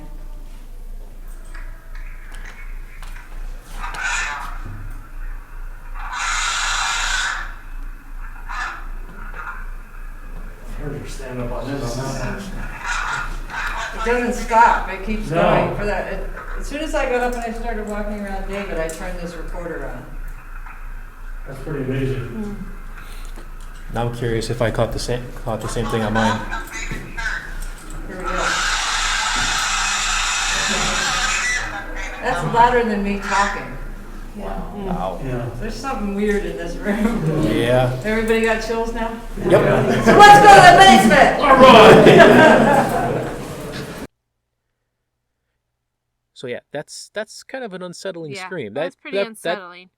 That had made my hair stand up. She didn't check this until after we were done. So we're walking out of the room, and then she's like, "Guys, I want you to listen to this. This is what happened." And it was loud. And it was loud. I'm curious to know if it was caught on any other recorders.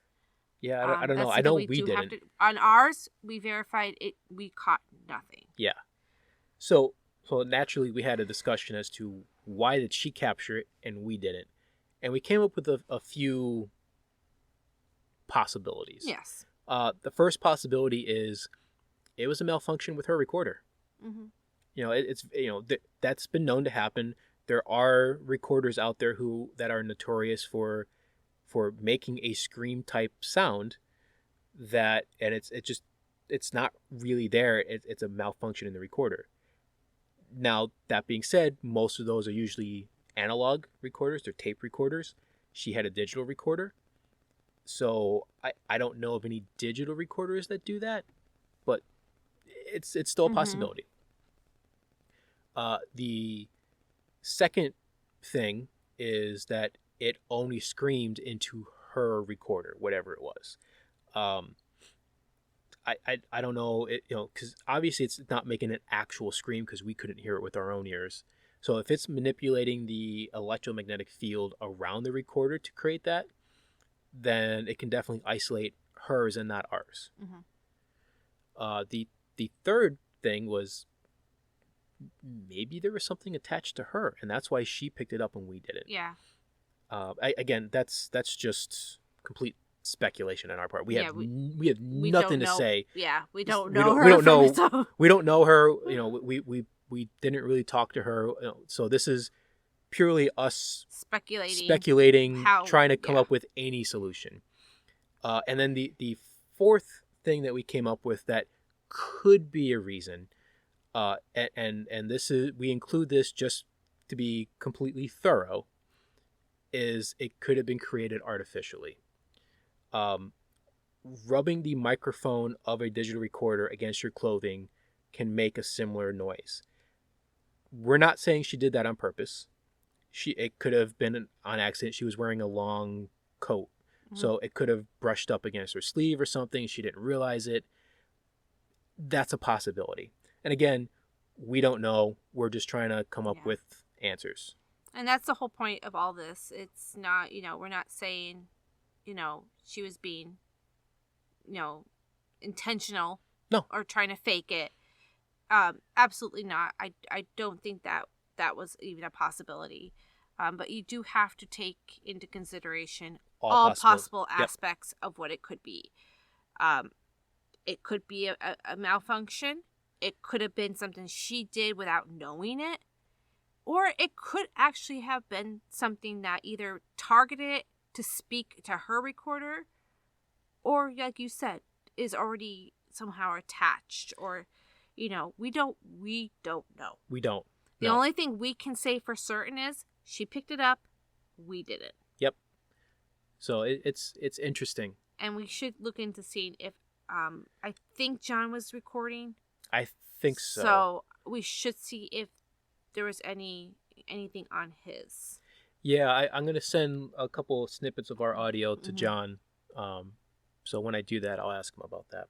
But I will be honest, I was so hoping that we would have had it on ours. I was hoping to, and it was that night as soon as we got back to my house that we. So I'm like, we have to listen. We have to see if we have this on ours. And Yeah. we're like, oh yeah, we didn't. Because that would have been awesome. If we did. would have been. It would have totally taken.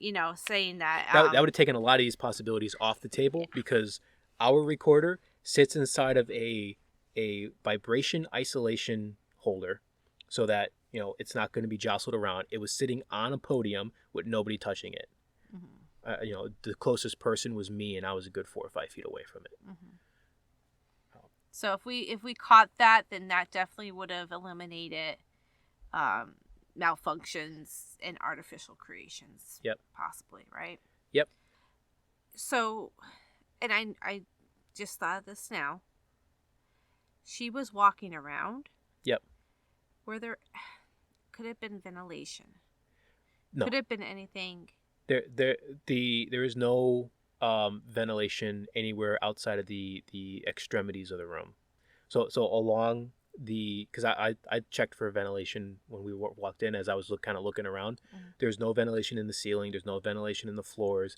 There's some things out on the walls, but the walls were a good 25, 30 feet away. She was middle of the room. So there's nothing from her being where she was at that could have affected. I don't think either. so. No. Okay. I was just curious. So after she captured the scream, the next thing that David said was message. Well, what's the message? Danger. That's where danger came in. That's where danger came in. And it's right after we got the scream. And then you told us to pray. So all those together, maybe there's something there that's not so good. And it said, open the door. So John goes over to open the door. And I asked, are we letting something in or out? And he said, inside. And that was the last bit that we got. And like I said, it seems like doors Played a play major a role. major role. And Yeah. are we talking about physical doors or Spiritual doors. Spiritual That's a good doors. question. I don't know. I didn't think of that. Because a door, you have to open your mind. You have to, Mm-hmm. the door, gateways and stuff like that. Is it a metaphysical thing or were they referring to physical doors? Yeah, I don't know. Because, it did say sit down. Maybe he wasn't meaning to actually go over there and open or shut the door. Yeah, that first one was shut the door. Maybe it was... Well, okay. So given things like prey and danger and that Could there be a scream, portal? so maybe close the door was to close ourselves off because something's coming. And then when it left, they're like, okay, you could open up again.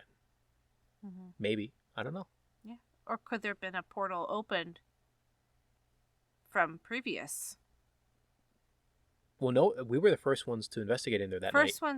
First one's investigating over a year, but there's been previous investigations. That's true. Yeah. Could there have been something, could there have been something previously there that was not closed?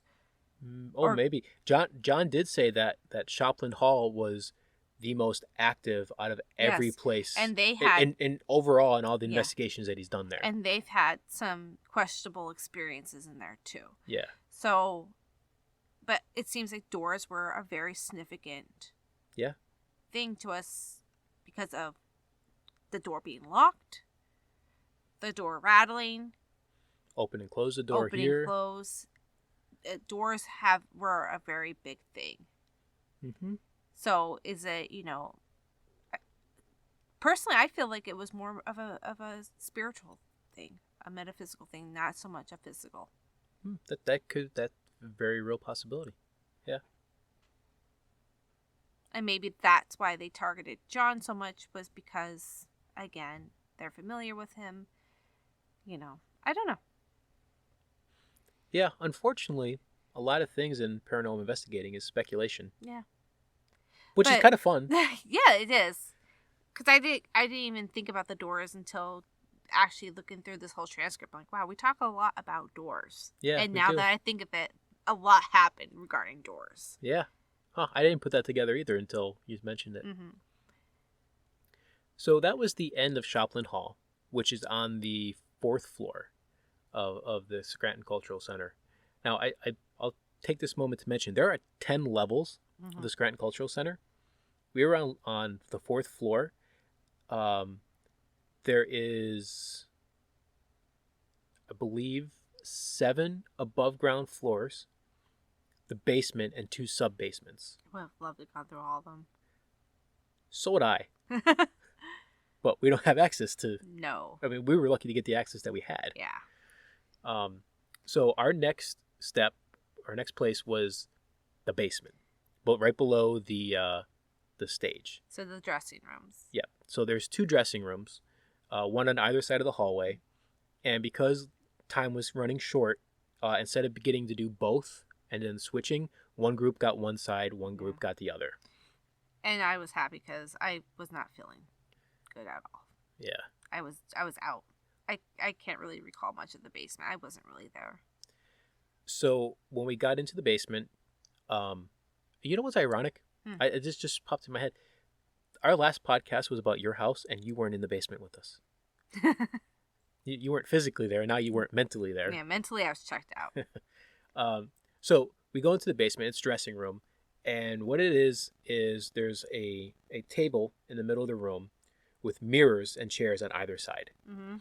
And then on the far back wall, sinks with more mirrors. And then some shelves, and then there's a little room off to the side with bathroom, showers, and yeah. So as soon as I saw all the mirrors, and I saw that there were mirrors facing mirrors, I'm like, ooh, we can do some scrying in here. Mm-hmm. Now, I haven't scryed in a while, but this just, as soon as I saw it, the first thing in my head was, we need to scry. I used to do it a lot as a kid. It was my big thing. So we get in there, and none of them have ever scryed before. They knew what it was, though. John knew what it was. No one. I think Kevin knew. No one, Kevin knew. Okay. I believe some of our group knew what exactly. Maybe they haven't done it, but they knew what it. All right. Consisted of, I believe.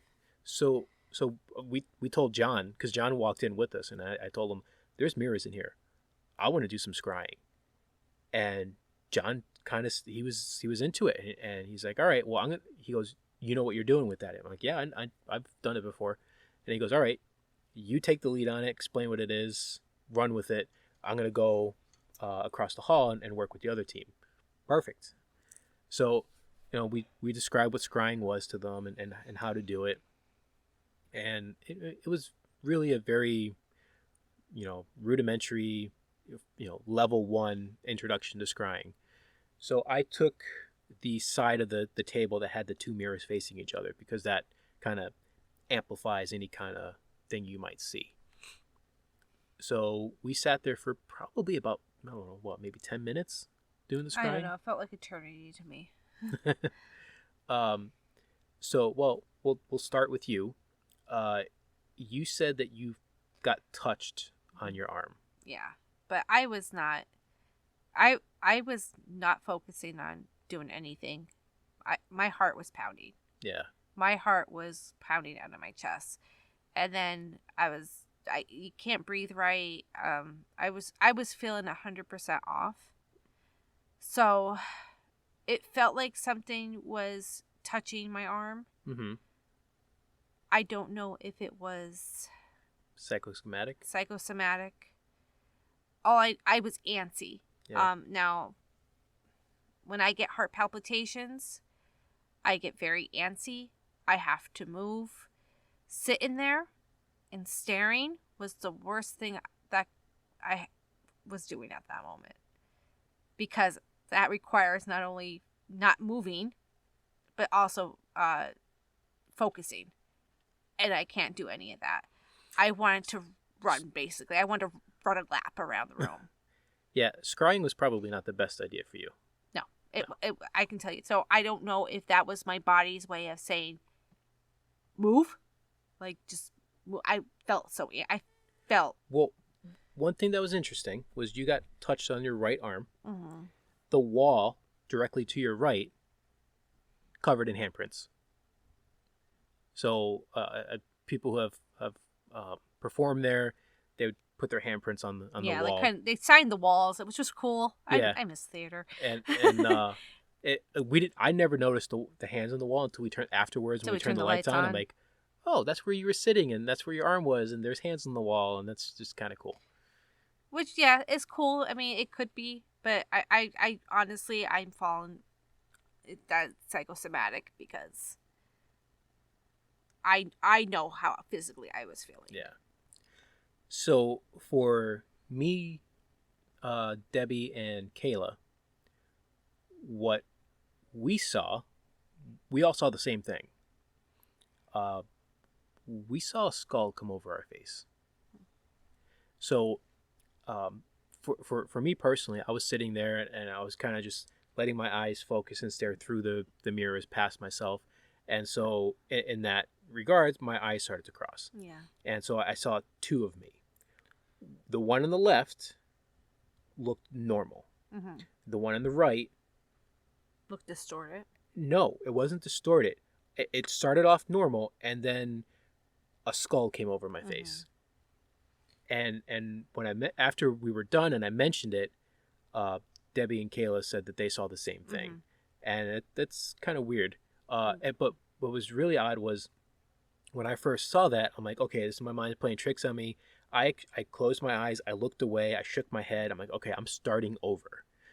Started over, and as soon as I started, that skull came over my face again. Now, correct me if I'm wrong though, but isn't that kind of like your first stage of getting into that trance? Because when you are staring into a mirror for so long, intently staring, you do start to eventually see things. Mm-hmm. And that is, I want to say there's like a different phases. Like you could have been in phase 1. Could have. Of that, to where you're starting to see your facial features, because that's what usually happens. Your facial features usually start kind of I know you said it didn't distort, but you see things coming over, or in some cases they do get distorted. Now when I've scryed in the past, usually that first phase was my face went black, like fully shadowed over. This was the first time I've gotten a skull over my face. So I don't scry as often as I would like to, so I don't have a ton of experience with it. But the fact that I saw that, and so did Debbie and Kayla, Yeah. that I just found that interesting. I don't there's no real sinister meaning to it or anything. It's just part of the process, like you said. That's like the first phase of really getting deep into the meditation. Now, when I was a kid and I used to do it, mind you, I was trying to see if, the people on the other side of the mirror were moving. Well, I was determined that I was going to catch my reflection moving the wrong way. Funny you should say that, because what happened to Kevin? Kevin said that he was sitting there perfectly still, staring ahead, and he watched his head cocked to the side. Mm-hmm. His reflection cocked to the side, and he didn't move. He didn't move. Interesting. Mm-hmm. And so I asked Noah what he saw. He goes, I didn't see anything in the mirror, but at one point I looked over to the bathroom where the showers are, and he said he saw a shadow peek out from behind the shower, look at us, and then go back in. And mind you, I did say before we should have put a coffin pod. Yes, you did, and I didn't listen, and I'm sorry. And you're like, no, we're not going to do it in there. Yeah, sorry. Yeah, I was checked out that whole time, so Yeah. Nothing happened to me besides me feeling like my arm got touched, but Yeah. I don't think that had anything to do with anything. So after we got done scrying, I asked them what they wanted to do next, and they said they wanted to try the dowsing rods again. So again, it was Kevin and Kayla, and they were on either side of the table with a wall of mirrors in between, so they could not see each other. I know Kevin did it. I wasn't paying too much attention, but Well, you were on that side. I was on the Okay, side. I was I by was- the door. I was ready to bail. I was standing at the end of the table so I could see both sides, Mhm. because I wanted to watch both sets of dowsing rods, see if they moved the same. So Kayla was on one side, Kevin was on the other, and we had them point towards the door. I asked a question about the door, and both sets of dowsing rods pointed towards it. And it was just because I noticed there was light coming in from the one back door that I didn't notice when we first walked in. Turns out It was there. it was there. I just didn't notice it. Yeah. So we asked, "Are you male?" One set crossed, and the other didn't. That's really the only response we got with the dowsing Then rods. John came in. John came in. He asked how things were going. We told him what happened, and he said, "Well, when he was in the other room, it felt like a spider touched his ear and walked across his face, but there was nothing there." And one more thing, which wasn't pointed out until the very end. I think it was Noah that pointed it out. The sink was dripping. The sink There was was- dripping. Yeah. And he's like, has anyone noticed that the sink was, it was not just, a little drip. It was on. Yeah. No one noticed that. No one had noticed it. However, I think it was just the fact that we didn't notice it. Because when I tried to shut it off, I couldn't get it to shut off all the way. No matter what I did, it kept on dripping. So I think maybe it was dripping the whole time, and we just didn't notice Pay attention until that very. until we didn't. None of us We paid were in attention to dead Noah. silence, though. Like no one heard drip, drip, drip, drip, drip, drip, drip. That's true. Yeah, I didn't. You know what?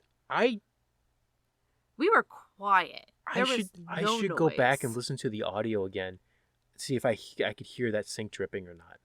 I mean, that was Because going- none of us were making I mean, noise it when we wasn't were scrying. full on, but it was heavy enough to where Yeah. I'm gonna listen to and the no one audio again. touched the sinks. No one. I mean, we were by the sinks. No one. No one. No one washed their touched hand. them. No one touched any of the sinks So until you touched it. Until we brought it. until I tried to shut it off. Yeah. Uh-huh. So here's what I'm gonna do. When we're done recording this, I'm gonna listen to the audio again, and if we can hear it start dripping at some point, we're gonna pop back in here and record a reaction to it and a discussion. And if you don't hear us continue talking about it, it's because we didn't capture anything of No, it's significance safe. on the audio. Either it was dripping the whole time, or we couldn't hear it. Yeah. But that was it. That was the end of the investigation. Afterwards, we went back up to the theater that we started in, and all the groups kind of talked about their various experiences. A lot of the other groups had some similar experiences, some different ones. They tried different things. There was nothing really of note, and to be honest, it was such a large, echoey room. The audio wasn't so great. So when I went back to re-listen to it, there wasn't a whole lot I got out of it to add. I don't know if it was group 1 or group 2. One of those two got a name that group 4 got. I think it was Robert. Yeah. That was something that clicked. I want to say it was group 2 and group 4. So group 4 was technically with us. They were our, we swapped rooms with them. And then group 1 and 2 swapped rooms together. So that was interesting. Yeah, I think a couple of the names that we got came through for some of the other groups. I believe Matthew, Tom, and Edward Jenkins came through. Jenkins came through for somebody. I remember that came through, but I couldn't tell on the audio which group it was that had it. But yeah, so that was like the briefing was. I wasn't really there. Yeah, no. By the time we got back out to my truck, though, you felt fine. I think as soon as we pulled away, we were down the street. I'm like, oh wait, I had heart palpitations. I'm fine now. Great, yay! I felt good. I felt fine. Yeah. Like it's all gone. Like almost totally. Like,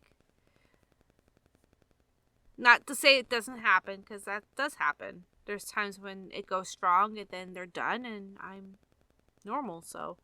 Well, I wouldn't say normal. Physically normal. There you go. Yeah. I mean, overall, I thought it was a great night. It was a lot of fun. We got some pretty good evidence. Met awesome people. Oh, totally met awesome people. And thank you again to Wyoming Valley Ghost Tours for putting this on. Once again, we had a great time with you guys, and we will be doing more with you. Thank you to Kevin, Debbie, Kayla, and Noah. You guys were awesome. We had a great time with you. We were very happy that you guys continue it on. And... Yeah, we were happy to have you in our group, and we shared some contact information. So I know Noah was very interested in and wanted to do some more stuff. So hopefully we get to work with him some more this summer. It's awesome because one of the big things of it is that I want to teach young people, kids, these teens, and the younger generation. Yeah, he was 18. I believe he's 18. Q's age. How to properly do all this, because usually when you're young is when you really get into it, and then you kind of start doing things incorrectly. Right. And that's awesome that they took the steps to do it, and he was very open and offered his insight, and I thought that was pretty cool. And hopefully we help further his education, and he wants to study more. Yeah. But they were an awesome group. I was so pleased to be teamed up with them. Yeah. They like I said at the beginning, the quality of any of these kind of investigations really comes down to the group that you're in and how good the people are. Because even if you don't capture any evidence, even if you don't have any paranormal activity happening, you can still have a good time doing it. Yeah, talking and just getting to know each other and stuff like that. Yeah, and like you said, we're both introverts, and it really forces us out of our shell. It forces us out of our shell. But you know what? I really enjoyed kind of being in charge of that team and teaching and kind of helping out and all that. It was a good time. I loved it. And on top of all that, what a beautiful building. If nothing happened the entire night, I would have been happy just being in that building. Yeah, it was a gorgeous building. And if anyone who belongs to the Masonic Temple there in Scranton, thank you for allowing us to be there. It was awesome. That not only did we have a lot of fun and the place was beautiful, it was a great night. That was definitely amongst my favorite investigations so far. Even though it wasn't the most active, it was just the most all-around good time. Oh yeah, that was a beautiful building, and it was an honor to be there. Mm-hmm. And I'm happy that we were allowed to speak on it because that was a wonderful night. Yep. We had a lot of fun, and I'm happy that I hope that we did it justice, and we're thankful. Yeah, very thankful. Very thankful. So our next podcast will be in a couple weeks when we do the White Hills Mansion in New Jersey. That's going to be an all-night. And our first all-nighter. Yep. Outside my house. Yep. And your son will be going with us. Yep. Q will be with us. And hopefully he'll be on the podcast with us. Definitely. He was really good. Yeah. And then after that, we have the Mid-Orange Correctional Facility. Yep. In Warwick, New York. That'll be that podcast will be beginning of May because it'll be April 30th that we do that investigation. Another all-nighter. And we're also not going to really go into detail, but we're also developing something for YouTube. Yep. So that my youngest, Isadora, can participate. And it's something that, it's going to be mainly probably me and her, but we want to incorporate all of us here at Empty Casket. So we'll let you know further along once we kind of get it started, what it's going to be. But I'm hoping that it might open up more possibilities to get our name out there and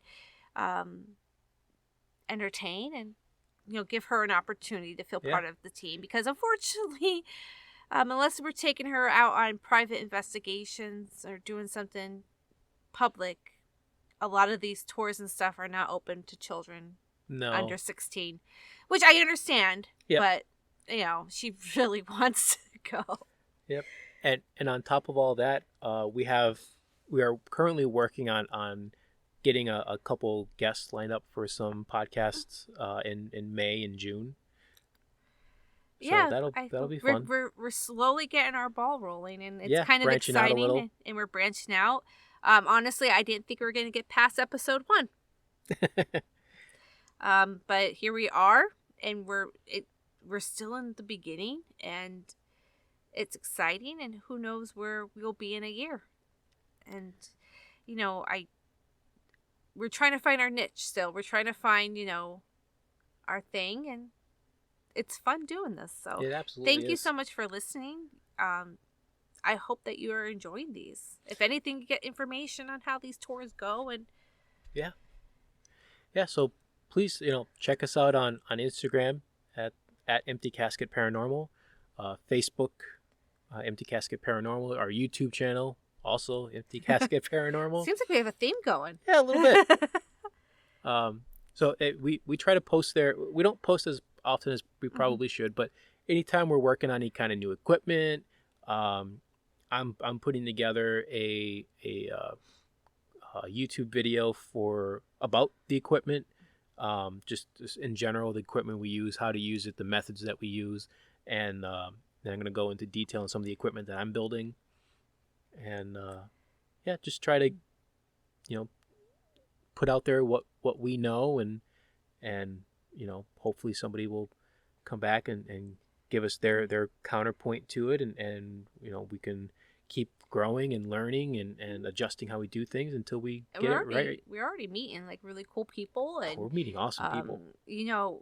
Those who have reached out to us and sent us messages, and it's awesome. It's an amazing feeling, and we're learning so much. It's pretty cool to see the community and being part of that. Yeah, no, this has been a fantastic journey so far, and I'm having a good time. And again, another shout out to John and Carrie Ann and Wyoming Valley Ghost Tours. If you are in the Northeast PA area in May, on May 15th, Wyoming Valley Ghost Tours is hosting a arts and crafts fair at the 44th Cemetery. So, please come by and see what some of the vendors have to sell. I know my parents will be there selling some stuff.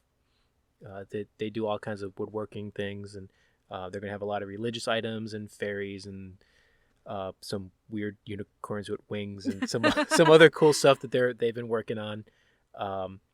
We'll be there. I'll be selling, hopefully, if I get them finished in time, some rune sets. And yeah, it should be a good time. And I don't know what other vendors are going to be there, but it should be a good time. And you can also go on their Facebook page. They always post their tours, their tour dates. Mm-hmm. Like I said, the restrictions being lifted a lot in Pennsylvania, they're probably going to be having more opportunities to do different venues and stuff like that. So definitely, we do recommend them. Awesome group to work with. Yep. Definitely be working with them again. And now we're kind of hoping that we have the same fun experiences going on with the ghost tours. Yeah. For the next ones that we have set up. Yeah, these next two are not with Wyoming Valley Ghost Tours. They're with Ghost Hunt USA. Mm-hmm. So these will be our first experience with them. So hopefully that goes well. And that's another part of the thing that we want to reach out is there's a lot of people out there that are hesitant to see how these things work. So let us be your guinea pigs, and we'll tell you our honest opinion. Yeah. On if we think things are a good experience or not. But yep. So far, so good. Mm-hmm. And of course, we're still going to have our own private things that we're going to do within our own area. Oh, and... we have a whole list of stuff we're going to do this summer. Mm-hmm. So we'll keep you updated on that as we actually start scheduling. I have so much to do and so little time to do it in. Yeah, that's often the case. So again, thank you, and good night. Yep. Good night.